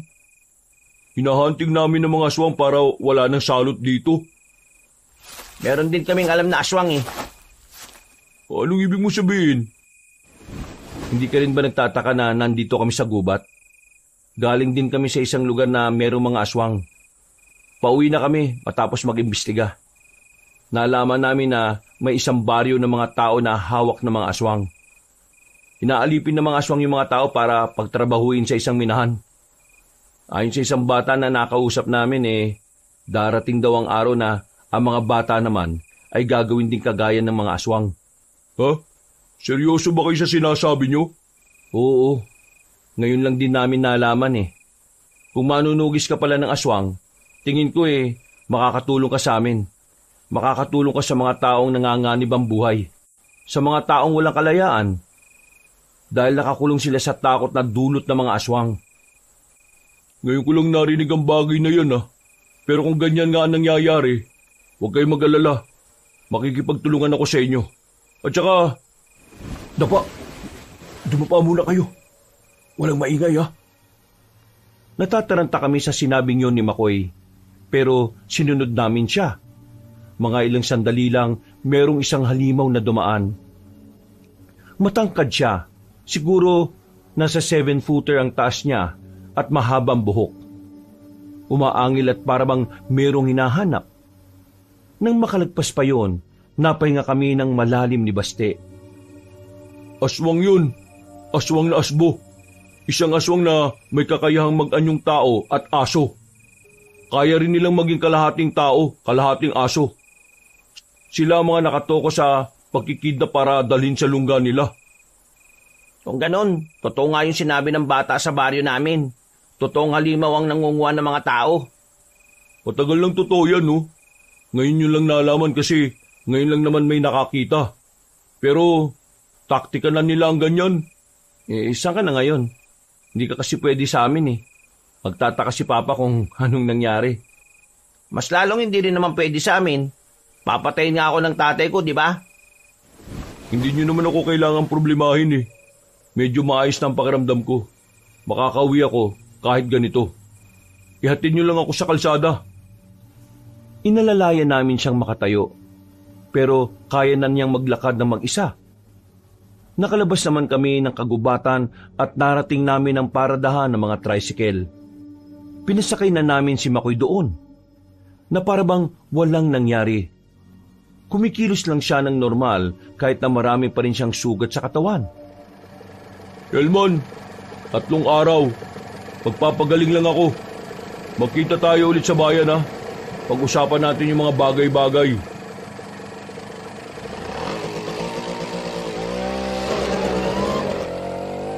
Sigurado ka bang ayos lang talaga yun? Sabi niya ayos lang siya, di ba? O yan ang plano. Pahinga muna tayo. Hintayin natin si Makoy gumaling. Siya ang makakatulong sa atin. Ikaw, saan ka ngayon? Hindi ko rin alam Baka matulog na muna ako sa kung saan-saan lang. Sa bahay ka na nga muna. Huwag ka na lang lalabas para hindi malaman ng airpot mo na nasa amin ka. Ayos lang ba yun? Oo naman. Kasya pa naman tayo sa kwarto ko Sumakay na rin kami sa tricycle at nakauwi naman kami na maayos. Inabutan namin si Papa na nagsisibak ng kahoy. Tinigil niya kagad ang ginagawa niya at sinalubong ako ng tanong. Ay, saan ka ba nang galing? Kanina ka pang hapon wala 8:00 na ng gabi, saka ka lang umuwi. Wala kang sinabi kung saan ka pupunta. May may pinuntahan lang kami nitong si Baste. Saan? Saan niyang pinuntahan niya, Baste? Diyan lang po sa may may okasyon lang naman po, napakain. Oo pa, napakain nga. Pero wag kayong mag-alala. Hindi naman kami nakainom Normal lang. Sa susunod magsabi ka sa akin kapag aalis ka o may pupuntahan kang mga ganyan. Alam mo namang uso ang kidnapping ngayon Pasensya na pa. Huwag ka mag-alala. Magsasabi na ako kagad sa susunod. May dapat lang. Pa, pwede bang dito na muna sa atin si Basti matulog? Nag-away kasi sila ng airpot niya Wala namang problema. Kaso ang iniisip ko, baka mamaya puntahan ka rito ng airpods mo, Baste. Hindi naman po siguro. Basta, hindi niya alam na narito ako. Siya sige. Pumasok na kayo sa loob at kumain na kayo. Palihim kaming nag-appear ni Baste na makapasok na kami sa bahay. Sa puntong yon, nakaramdam na rin kami ng ginhawa. Sa sobra kaming napagod sa mga nangyari, kaya para tuloy kami mga hindi kumain ng ilang araw sa sobrang gutom. Bandang 10:00, dinalaw na agad ng antok si Baste. Nauna na siyang natulog sa kwarto ko. Habang ako na nagmumuni-muni, bigla kong nilapitan ni Papa at inabutan niya ako ng kape. Hindi ka makatulog ano? May iniisip ka siguro. Hindi lang talaga ako inaantok pa. Tapos, binigyan niyo pa ako ng kape. Galing kang Barangay Pag-asa, hindi ba? Kala mo, hindi ko alam, no? Ho? Paano niyo po nalaman pa? Kilalang kilala kita kung kailan ka nagsasabi ng totoo at hindi. Napag-usapan natin yan Tapos, bigla kang nawala ng hindi nagsasabi. Dati ka naman nagpapaalam kapag aalis ka. Tapos sasabi mo sa akin galing kang okasyon. Pero nung pinakain ko kayo, gutom na gutom kayo. Sinong niloloko mo? Wala na akong nagawa, Kabanong, kundi ang aminin sa kanya na nanggaling nga ako roon. Pero hindi ko sinabi kung ano ang totoong nangyari. Ayoko kasing masangkot pa siya sa kung anuman ang mga gusto naming gawin ni Baste. Hindi naman siya nagalit. Pinagsabihan niya lang ako na huwag ko na ulit-uulitin dahil baka mapahamak lang ako. Pero ang hindi niya alam, wala akong balak na tumigil. Kahit pa alam ko ng mga aswang ang maaari naming makaharap. Mabilis na lumipas sa mga araw. Nakakuha na rin ako ng tsansa para makaalis ng bahay. Saktong wala pa rin kaming tindang gulay dahil may 4 na araw pa para mag-ani kami. Habang abala ang tatay ko sa pag-sideline sa pagkukumpuni sa barangay, umalis na muna ako ng bahay kasama si Baste. Papunta kami sa bayan para kitain si Makoy. Sigurado kang sisipot yung taong yon? Siya ang nagsabi na magkita ron, di ba? Malamang sisipot yun. Pre, medyo kinakabahan ako Parang ayaw ko naman na iwan ka mag-isa. Kapag namatay ka, yari ako sa tatay mo. Huwag ka kasing nega. At saka, hindi lang naman si Makoy yung makakasama natin Kasama rin natin yung mga kasamahan niya. Nang makarating na kami sa sasakyan, ay bumiyahe na rin kagad kami. Ilang minuto lang ay narating na rin namin ang bayan. Inabutan namin si Makoy roon. Mukhang totoong magaling na siya. Malayo pa lang, ngumiti na siya kagad sa amin. Maraming salamat at dumating kayo. Ngayon, pag-usapan natin kung paano natin ililigtas yung mga tao sa Barangay Pag-asa. Anong unang gagawin natin? Sumunod kayo sa akin. Ipapakilala ko kayo sa mga kasamahan ko. Meron kaming pinuntahang luma at malaking bodega. Pagpasok namin doon, ay naghihintay ang mga kalalakihan na maraming tattoo sa katawan. Malalaki ang mga katawan. Para silang mga gangster at mga bad boy sa palabas. Meron din kaming nakita roon na may mga benda sa kamay at sa bandang balikat. Doon, pinag-usapan namin ang gagawin pagpunta sa Barangay Pag-asa. Ilang minuto lang ang tinagal ng pag-uusap, maya-maya lang ay lumarga na rin kami. Noong mga sandaling yun, kabado talaga ako noon, Kabanong. Pero kapag naalala ko ang pagmamakaawa sa akin ng bata, para akong nagkakaroon ng lakas ng loob. Alam ko naman na hindi ko na dapat pinoproblema yon. Unang-una, wala naman akong kinalaman sa mga buhay nila. Pero bilang isa sa mga nakatuklas kung anong paghihirap na dinaraanan nila sa kamay ng mga aswang, hindi ko kayang tiisin na wala akong gawin. Sakay ng truck, bumiyahe kami patungo sa Barangay Pag-asa. Nakasakay kami sa likuran. Tahimik, nagdarasal na sana walang mangyaring masama sa aming lahat. Nang marating na namin ang Barangay Pag-asa, pinarada na nila ang sasakyan sa di kalayuan. Sa parting hindi basta-basta makikita ng iba. Elman, Basti, sa likod lang kayo Yung mga dala niyong sandata, ginagamit yan. Sa oras na malagay sa alanganin ng buhay nyo, huwag kayong magdadalawang isip na protekta ng sarili ninyo. Basta, huwag lang kayong hiwalay kahit na anong mangyari. Okay, sige. Naintindihan namin. Elman, sigurado ka bang puro kabataan lang ang nasa barangay na yan ngayon? Ganitong gabi rin nung nakaraan. Kaya palagay ko, ito rin yung oras na nasa minahan ng mga magulang nila. Kung ganun, uunahin nating iligtas sa mga bata. Isasakay natin dito. Kapag nakuha na yung mga bata, mauna silang umalis. Habang tayo, iisa-isay nating lagasin ng mga aswang na nasa barangay na yan. Sinimulan na rin namin ang paglalakad. Maingat ang bawat takbang namin para wala kaming magawang ingay.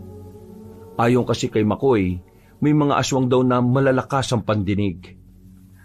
Nang matanaw na namin ang liwanag na nagmumula sa barangay Pag-asa, sinenyasan na ni Makoy ang mga kasama namin. Nagwatak-watak, iba-ibang direksyon ang pinuntahan. Pero kami ni Baste ay kasama lang ni Makoy.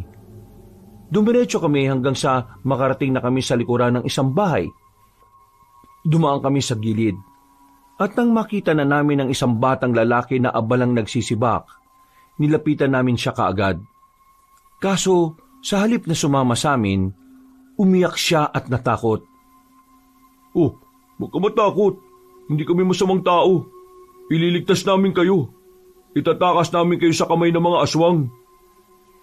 Biglang tumakbo ang bata paalis. Hahabulin pa sana namin pero pinigilan kami ni Makoy. Hayaan na lang natin. Baka may makakita pa kapag hinabol natin siya. Mukhang mahirapan tayong kumbinsin sila. Kailangan nating ipaliwanag sa kanila na hindi tayo kaaway. Hindi pwedeng katakutan nila tayo dahil mabubililyaso tayo rito. Lumipat kami sa kabilang bahay. Sa kabutihang palad, sumama sa amin ang mga batang naroon. Nang makita kami ng ibang mga bata pa, sila na ang nagkusang lumapit sa amin. Wala pang 5 minuto, marami na kagad kaming daladalang mga bata. Paalis na kami nang biglang makasalubong namin sa isang bakuran si Mr. Uy. Nanlaki ang mga mata niya nang makita niya kami sa ganoong paraan. Sino ka? Wag, si Mr. Uy yan. Hindi siya aswang. Siya yung sinasabi kong inutus-utusan ng mga aswang. Binablackmail lang din siya. Ano inyong gawa rito? Ayot takas mga bata. Mr. Uy, tutulungan namin kayo. Sumama na kayo sa amin. Hindi ko pwede iwan ka barangay ko. Pag ako alis, paano sila? Kami nang bahala sa kanila. Kaya sumama ka na. Hindi. Wag. Bawal ako alis. Kapag ako sama sa inyo, may isip nila ako kasabwat. Ba't nawala mga bata? Kapag isip ni Don Luis ganon, kawawa mga kabalangay. Sila pagbubuntungan galit. Elman, pre, may punto siya. Kailangan niyang magpaiwan dito para magpanggap na walang kinalaman sa mga nangyari. Pero ako masaya kasi ikaw buti puso. Pero ako alalay ba ko kasama? Una nyo alis sa mga bata. Ingat nyo sila. Ako na bahala sa iba. Sigurado ho kayo? Wala na tayong oras. Kailangan na nating umalis dito, Elman. Balikan na lang natin sila. Kailangan lang nating unahin ang mga bata. Ngumiti ng pilit si Mr. Uy, pero baka sa mukha niya ang takot at pangamba. Alam na naming inihatid ang mga bata sa truck. Lahat naman na ay naisakay na namin. Pero ang ipinagtataka ko, wala yung batang nakausap namin. Sige na, dalhin nyo na sila sa lugar natin. Doon na muna sila habang hindi pa natatapos ang problema dito. Mabilis na pinaandar ng kasama namin ang truck. Kami naman ay dali-dali bumalik. Nakita pa namin si Mr. Uy na umalis na sa barangay Pag-asa. Nagmamadali siya kaya sinundan kagad namin. Meron siyang dinaanan na liblib. Nang makalagpas kami roon, natatanaw na namin ang isang site kung saan naroon ang minahan. Lumapit kami roon para marinig ang magiging usapan ni Mr. Uy at ni Don Luis. Don Luis, ako melon sa mga balita. Huwag ka sana gagalit, ha? May masama kang balita pero gusto mong wag ako magalit. Anong gusto mo? Magdiwang ako? Maging masaya ako? Sorry, boss. Ako lang sasabi ng balita. Kasi dapat alam nyo balita. Ano nga ba yan, Mr. Uy? Mas lalo lang ako nabubwisit pag ganyan eh. Pagbalik ko balangay, pansin ko mga bata wala na. Di ko alam saan pupunta. Baka takas sila. Boss, baka alis sila bigla. Wala kasi bantay eh. Kung yung mga bata nakatakas, paano mga walang bantay?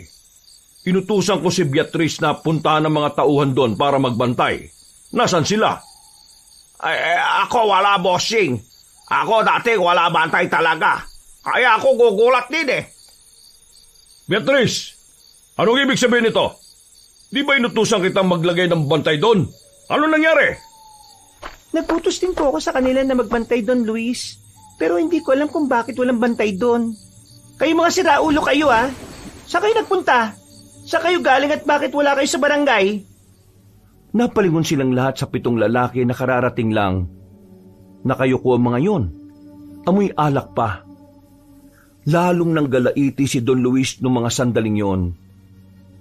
Nagulat kami sa susunod na nangyari, Kabanong. Dahil sa katarantaduhan nyo, nawala mga bata sa mga bakuran nila. Umangin ng malakas si Don Luis. Humaba ang kuko. Dinakma niya ang isang lalaking aswang sa gilid. Dinukot niya ang puso nito. Hindi pa nakontento ang Don, sinunod naman niya ang isa pang lalaki. Pinagkakakalmot niya yon hanggang sa lumaylay na ang ulo. Balak pa sanang paslangin ni Don Luis ang iba pang aswang, pero inawat na ito ng babae. Nakatikim naman ito ng malakas na sampal. Isa ka pang babae ka! Ang tanga-tanga mo! Bakit hindi mo siniguro na magbabantay talaga ang mga tao mo? Tingnan mo ang nangyari. Nakatakas sa mga batang magsisilbi sana sa susunod na henerasyon. Patawarin niyo po ako, Don Luis. Patawarin? Wala kang kwenta! Ikaw lang ang babaeng aswang na makitid ang utak kahit na kailan. Manang-mana ka sa ama mo. Ano? Ano ba tinatanga nyo? Hanapin nyo na ang mga bata. Mga bata lang yon. Hindi pa nakakalayo mga yon. Agad na kumilos ang lahat ng aswang na naroon. Sumunod din naman si Don Luis sa mga yon. Ang tanging natira na lamang sa minahan ng mga oras na yon ay si Mr. Uy at pati na rin ang iba pang mga taga-barangay na nagmimina. Bilis! Bilis! Agad naming nilapitan si Mr. Uy.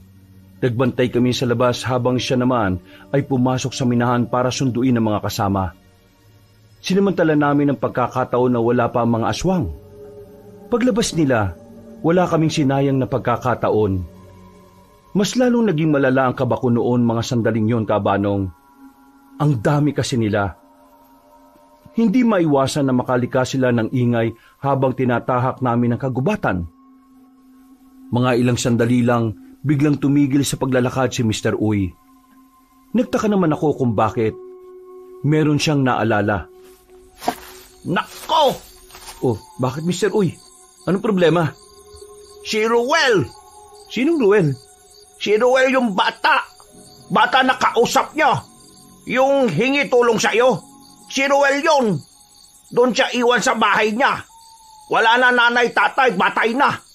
Kain na sila aswang nung nakalaang buwan. Eh bakit hindi siya sumama sa amin kanina? Hindi namin siya nakita eh. Ako na balik. Kuha ko si Ruel.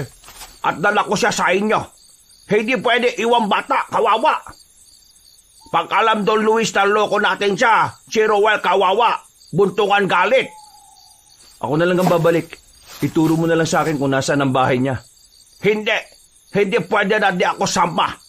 Meron sila aso doon. Malami. Ako kilala mga aso.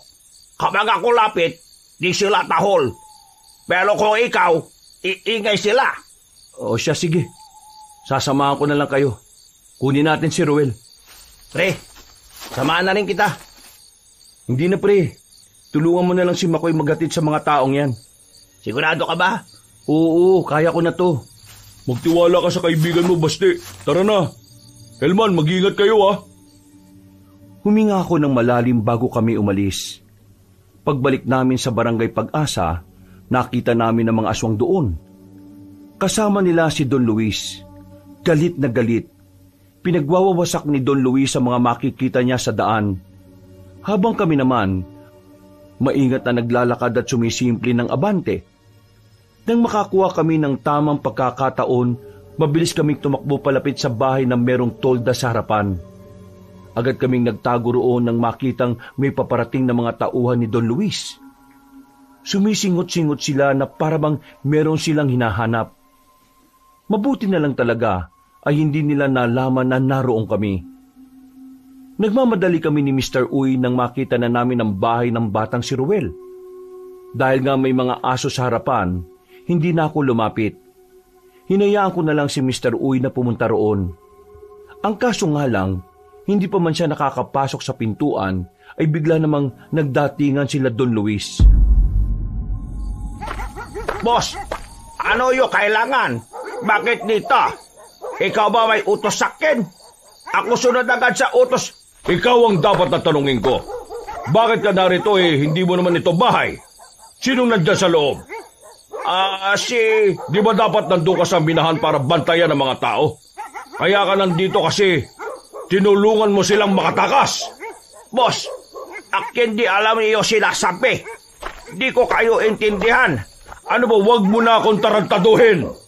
Alam kong ikaw ang nagpatakas sa mga bata rito. At ikaw rin ang nagpatakas sa mga alipin kong minero. Kinabahan na ako nang makita kong sinakal na ni Don Luis si Mr. Uy. Gusto ko mang tulungan siya pero hindi ko alam kung papaano. Hindi sila bababa sa 10 at mag-isa lang ako. Bukod pa ron, mga aswang sila. Iba ang lakas nila kumpara sa akin. Binagsak ni Don Luis ng padabog si Mr. Uy. Napahawak na lang sa balakang si Mr. Uy sa sakit. Visit na mga aso! Patahimikin yung mga yan! Masusunod po, boss. Mas lalo kong kinilabutan nang makita kong pinaslang ng babaeng aswang ang mga aso. Hindi ko inakala na pati ang mga yun na idadamay. Maya-maya pa, sa pilitang pinatayo ni Don Luis si Mr. Uy, malakas itong idinikit sa pader. Kahit na wala kang kwenta, pinagkatiwalaan pa rin kita. Pero ginago mo lang ako. Boss, ako patay. Ako patay mo na lang. Oo, papatayin talaga kita. Pero hindi ganun kadali. Gusto kong maramdaman mo ng dahan-dahan para maramdaman mo rin ang galit ko. Awang-awa ko kay Mr. Uy ng mga sandaling yon, Kabanong. Pero nakita ko siyang palihim na sumisenya sa akin na kunin ko si Ruel sa loob. Wala na akong sinayang na pagkakataon. Habang abala sila sa bakuran, gumapang ako ng mabilis patungo sa gilid ng bahay. Pumasok ako sa silong. Tumagos ako sa likod. Nagmamadali ako noon. Kailangan ko kasing makuha si Ruel bago pa makapasok sila Don Luis doon. Pagbukas ko ng bintana, nakita ko kagad si Ruel na nakahiga. Pumasok ako agad at sinubukan siyang gisingin. Pero hindi siya dumidilat. Naramdaman ko na lang na sobrang init ng katawan niya. Inaapoy siya ng lagnat. Kaya naman binuhat ko na siya at lumabas kami ng bintana. Nanatili muna kami sa silong nang marinig naming nakapasok na sila ng bahay. Don Luis, walang tao rito. Ako sabi sa inyo, wala tao dyan.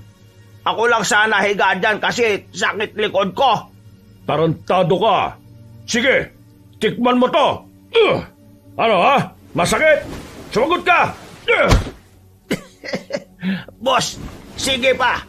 Ako lapit na patay. Bakit ka tumatawa? Bakit? Magsalita ka! Ako tawa? Bakit? Ako masaya. Ako tawa kasi kayo loko ko. Kahit ako dito patay, ako wala na pake.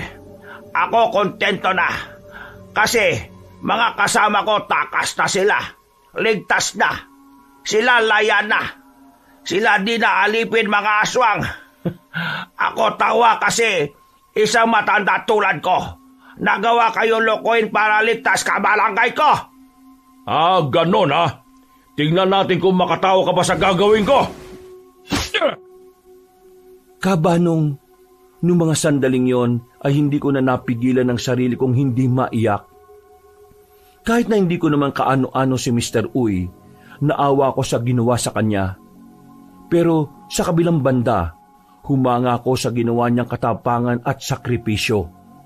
Hindi naging hadlang ang katandaan niya maging bayani sa gitna ng panganib. Pagsilip ko sa harapan ng bahay, nakita ko nakabulagta na roon si Mr. Uy. Umalis na rin ang mga aswang. Sinamantala ko na yon para makalabas kami ni Ruel. Nilapitan ko ang duguan na si Mr. Uy. Punong-puno ng kalmot ang katawan niya. Hindi na makilala ang mukha niya sa dami ng hiwa. Maraming salamat, Mr. Uy. Maraming salamat sa ginawa niyo. Salamat sa pagpapahalaga mo sa mga taga rito. Huwag ka mag-alala. Hindi ko sasayangin ang sakripisyong ginawa mo. Hindi ka namin makakalimutan. Binuhat ko na si Ruel at agad na rin kaming umalis sa baryo. Masakit man sa akin na iwan ang katawan ni Mr. Uy, pero kailangan ko yung gawin. Nang nasa kagubatan na kami, hindi naging madali para sa akin ang pagtakas. Nalito ako sa dinaraanan namin, kaya tumigil na muna ako sa gilid. Sakto naman na nagkaroon ng malay si Ruel. Kuya, nasan tayo? Nasa gubat tayo. Itatakas kita sa mga aswang. Kuya, yung mga kaibigan ko po't mga magulang nila, kailangan natin silang iligtas. Huwag ka na mag-alala. Nauna na sila. Huwag ka na magsalita. Mataas ang lagnat mo oh. Magpahinga ka lang. Ako nang bahala. Maraming salamat po, kuya. Kahit na... Shhh! Huwag ka maingay. May paparating. Nanahimik si Ruel. Ilang sandali lang, nakita namin ang aswang na sa pagkakaalam ko, asbo ang uri nila. Kalahating tao at kalahating aso. Hindi ko alam kung anong meron pero bigla niya kaming natuntun sa likuran ng puno. Agad kong pinrotektahan ng bata. Hinang-hina siyang nasa likuran ko.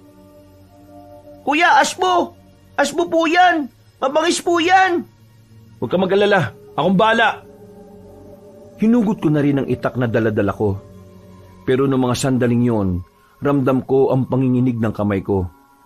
Kahit na buo ang loob ko, hindi ko alam kung bakit malambot ang pagkakahawak ko sa sandatang meron ako. Sige, subukan mo lang lumapit. Todas ka sa akin. Akmang lalapit na sa amin ang mabangis na aswang na yon nang bigla na lang yung bumagsak. Nung una, hindi ko pa alam kung bakit. Pero nang lumapit ako ng kaunti, naaninag ko na meron ng nakatarak na palaso sa ulo niya. Pagtingin ko sa gilid, lumabas doon si Papa. Daladala niya ang pana na matagal nang nakatambak sa maliit naming bodega. Papa, mabuti na lang at nahanap kita. Paano niyo nalaman na ama mo ko, anak kita? Alam ko takbo ng utak mo. Kaya alam kong nandito ka. Nag-alala ko na baka mapahama ka kaya sumunod na ako. Ayos ba? Bullseye! Maraming salamat sa pagligtas mo sa amin, Pa. Pero kailangan na natin umalis dito. Nangihina na tong batang kasama ko Mataas ang lagnat. Binitbit ko na ulit si Ruel. Tinakbo namin ang kagubatan. Sa kabutihang palad, nakasalubong namin sila Makoy at Basti. Kasama pa rin nilang ibang manunugis na tropa ni Makoy. O pre, nasaan na yung mga tao? Naihatid nyo na ba sila sa sakayan? Dinala na muna namin sila sa ligtas na lugar habang hinihintay nila makabalik yung truck. Ano? Ayos lang ba kayo? Oo, ayos lang naman ako. Sino yung kasama mo? Tatay ko. Sumunod siya rito. Siya nagligtas sa amin. Mampilo, marunong ka palang gumamit ng pana? Gusto mong subukan ko sa'yo? Wala na tayong oras. Kailangan na nating umalis dito. Siguradong pinakalat na ni Don Luis ang mga aswang sa buong kagubatan. Hindi natin siya pwedeng kalabanin hanggat hindi natin nasisigurong nakalis na ang mga tao. Hanggat kaya nating umiwas, iiwas tayo. Pero kapag kinailangan lumaban, patay kung patay. Hindi na kami nagsayang ng oras ng mga sandaling yon, Kabanong. Binilisan namin ang paglalakad para puntahan ng mga taga-barangay. Pero hindi pa man kami nakakalayo. May mga aswang nang nakabuntot sa amin. Naramdaman namin yung lahat, kaya inihanda na namin ang sarili namin. Baste, bitbitin mo na si Ruel.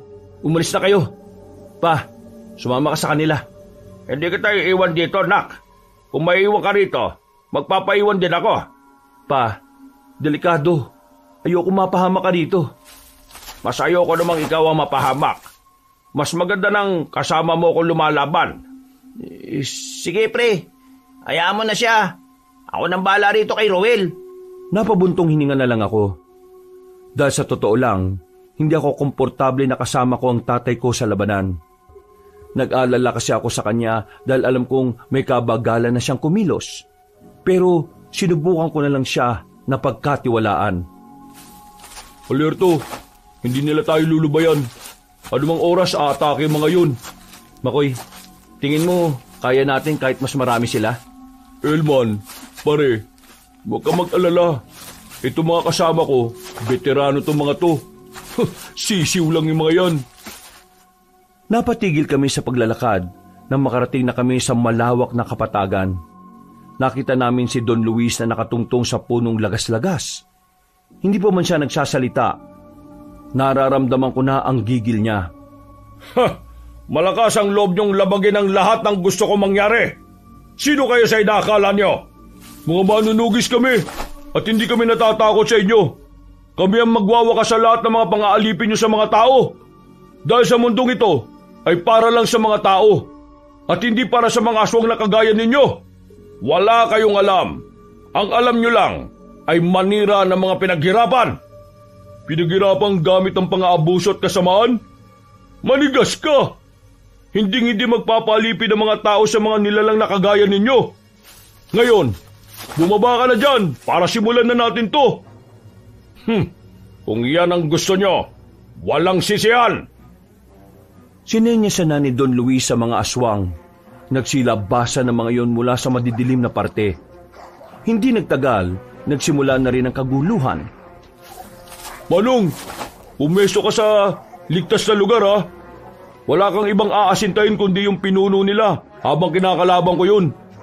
Elman, sumabay ka na sa mga kasama natin.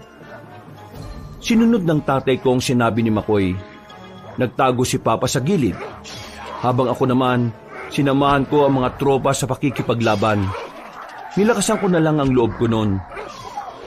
Sa unang 5 minuto, nasasanay na lang din ako sa pangyayari. Nang tingnan ko naman si Makoy, halatang nahihirapan siyang kalabanin ng pinuno ng mga aswang na si Don Luis. Naalala ko si Papa. Napansin ko kasing hindi siya nagpapakawala ng palaso mula nang makipaglaban si Makoy. Kaya naman, pinuntahan ko kagad siya sa kinaroroonan niya. Nakita kong nakaupo na siya sa sahig. May sugat na sa braso habang nasa harapan niya ang babaeng aswang na si Beatriz. Lakas loob akong tumakbo. Tinaga ko si Beatriz. At dahil hindi niya ako naramdaman, tinamaan ko siya sa liig. Agad siyang napadistansya. Wala akong sinayang na pagkakataon. Tinara ko sa kanya ang itak na hawak ko. At nang masiguro kong wala na siya, nilapitan ko kagad ang tatay ko.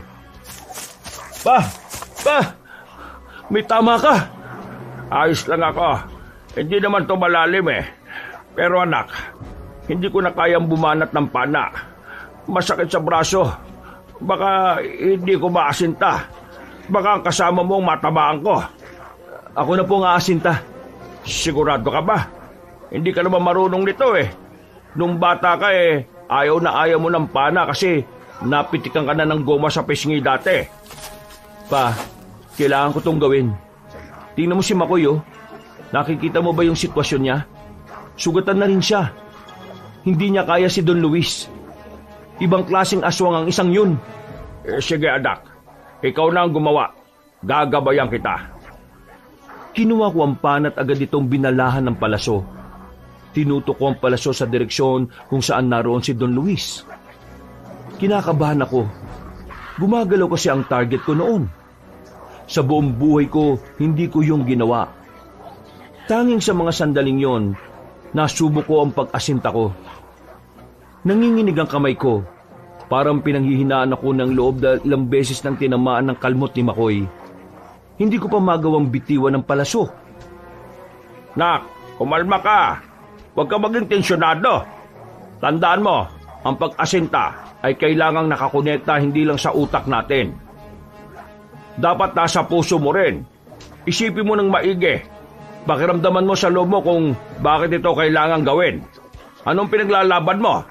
Ano ang kailangang makamit ng tagumpay na inaasam natin ngayon? At saka ka makipag-ugnayan sa hangin. Pakiramdaman mo ang ihip niya.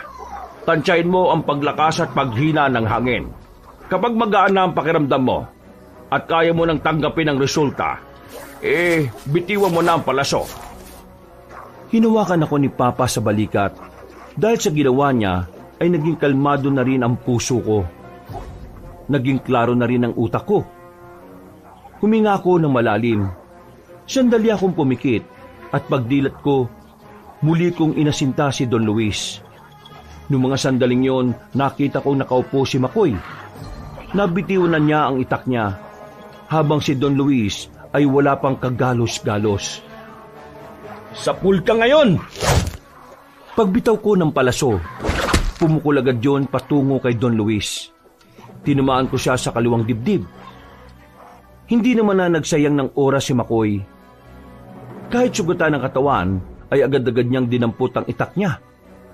Hinataw niya ng malakas si Don Luis.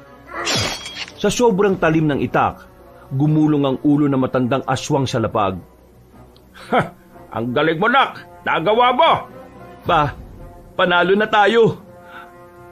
Nang makita ng ibang aswang na wala na ang kanilang pinuno, pinanghinaan sila ng loob kaya kalaunan napaslang na rin sila ng iba pang manunugis. Napabuntong hininga na lang ako nung mga oras na yon. Nilisan namin ang lugar na yon at nagtungo na muna kami sa kuta nila Makoy. Doon ay inasikaso na muna namin ang mga taong na-rescue namin mula sa mga aswang. Naging maganda na rin ang pakiramdam ni Ruel. Kinaumagahan, maaga kaming nagising. Kailangan kasi naming balikan ng Barangay Pag-asa para siguraduhin pwede nang bumalik ang mga tao. Kuya, sandali! O Ruel, maayos na ba pakiramdam mo? Kuya, maraming pong salamat ha. Niligtas nyo kami. Mga kuya, salamat po talaga. Wala yun. Ililigtas talaga namin kayo kahit na anong mangyari. Kasi yun ang dapat. Tama si Elman. Ngayon, wala na mga aswang. Makakapamuhay na kayo ulit ng payapa. Pero sa ngayon, dito na muna kayo mananatili sa kuta namin ha. Hanggat hindi namin nasisiguro na wala na talagang aswang doon. Dito muna kayo titira. Pero kapag wala ng aswang sa Pag-asa, ihahatid namin kayo ron pabalik. Sige na, umalis na kayo. Tutulong na lang ako sa pag-aasikaso sa kanila. Binalikan namin ang Barangay Pag-asa. Sinuyod namin ang buong lugar at wala na rin kaming nakita. Ang tanging naabutan namin doon ay ang katawan ni Mr. Uy. Kaya bago namin pabalikin ang mga residente, ginawa na muna namin ang maayos na libing ng matandang incheck. Sinaluduhan namin siya para sa kabayanihan na ginawa niya para sa mga kalugar niya. Ilang araw lang ding nakalipas, muling bumalik ang sigla ng Barangay Pag-asa. Wala nang pangamba sa kalooban ng tao. Mula noon, namuhay na sila ng malaya. Natutulog at gumigising na sila nang wala nang nararamdamang takot. Kabanong, sobrang saya ko na nangyari yon. Iba pala ang pakiramdam kapag meron kang tinulungan na makalaya mula sa madilim nilang nakasanayan. Dahil sa mga nangyari, naging parte na rin kami ng barangay na yon. Madalas na kaming naghahatid sa kanila ng mga tinda naming gulay. Mas lumalim din ang pagkakaibigan namin ni Makoy. Tropa na rin siya ni Baste, kaya madalas silang may pinagtatalunan. Hindi na siya ibang tao sa amin. Kung minsan nga ay nadalaw siya sa bahay. Inaabutan niya pang nagbubunga nga si Aling Fatima. Hindi pa rin siya nagbago. Kabanong, palagi pa rin niya kaming pinapalayas kahit na hindi naman kanya ang lupa at bahay namin. Dito ko na po tatapusin ang aking kwento, Kabanong. At sa mga kabangers at kayanggaw natin dyan, sana ay meron kayong napulot na magagandang aral.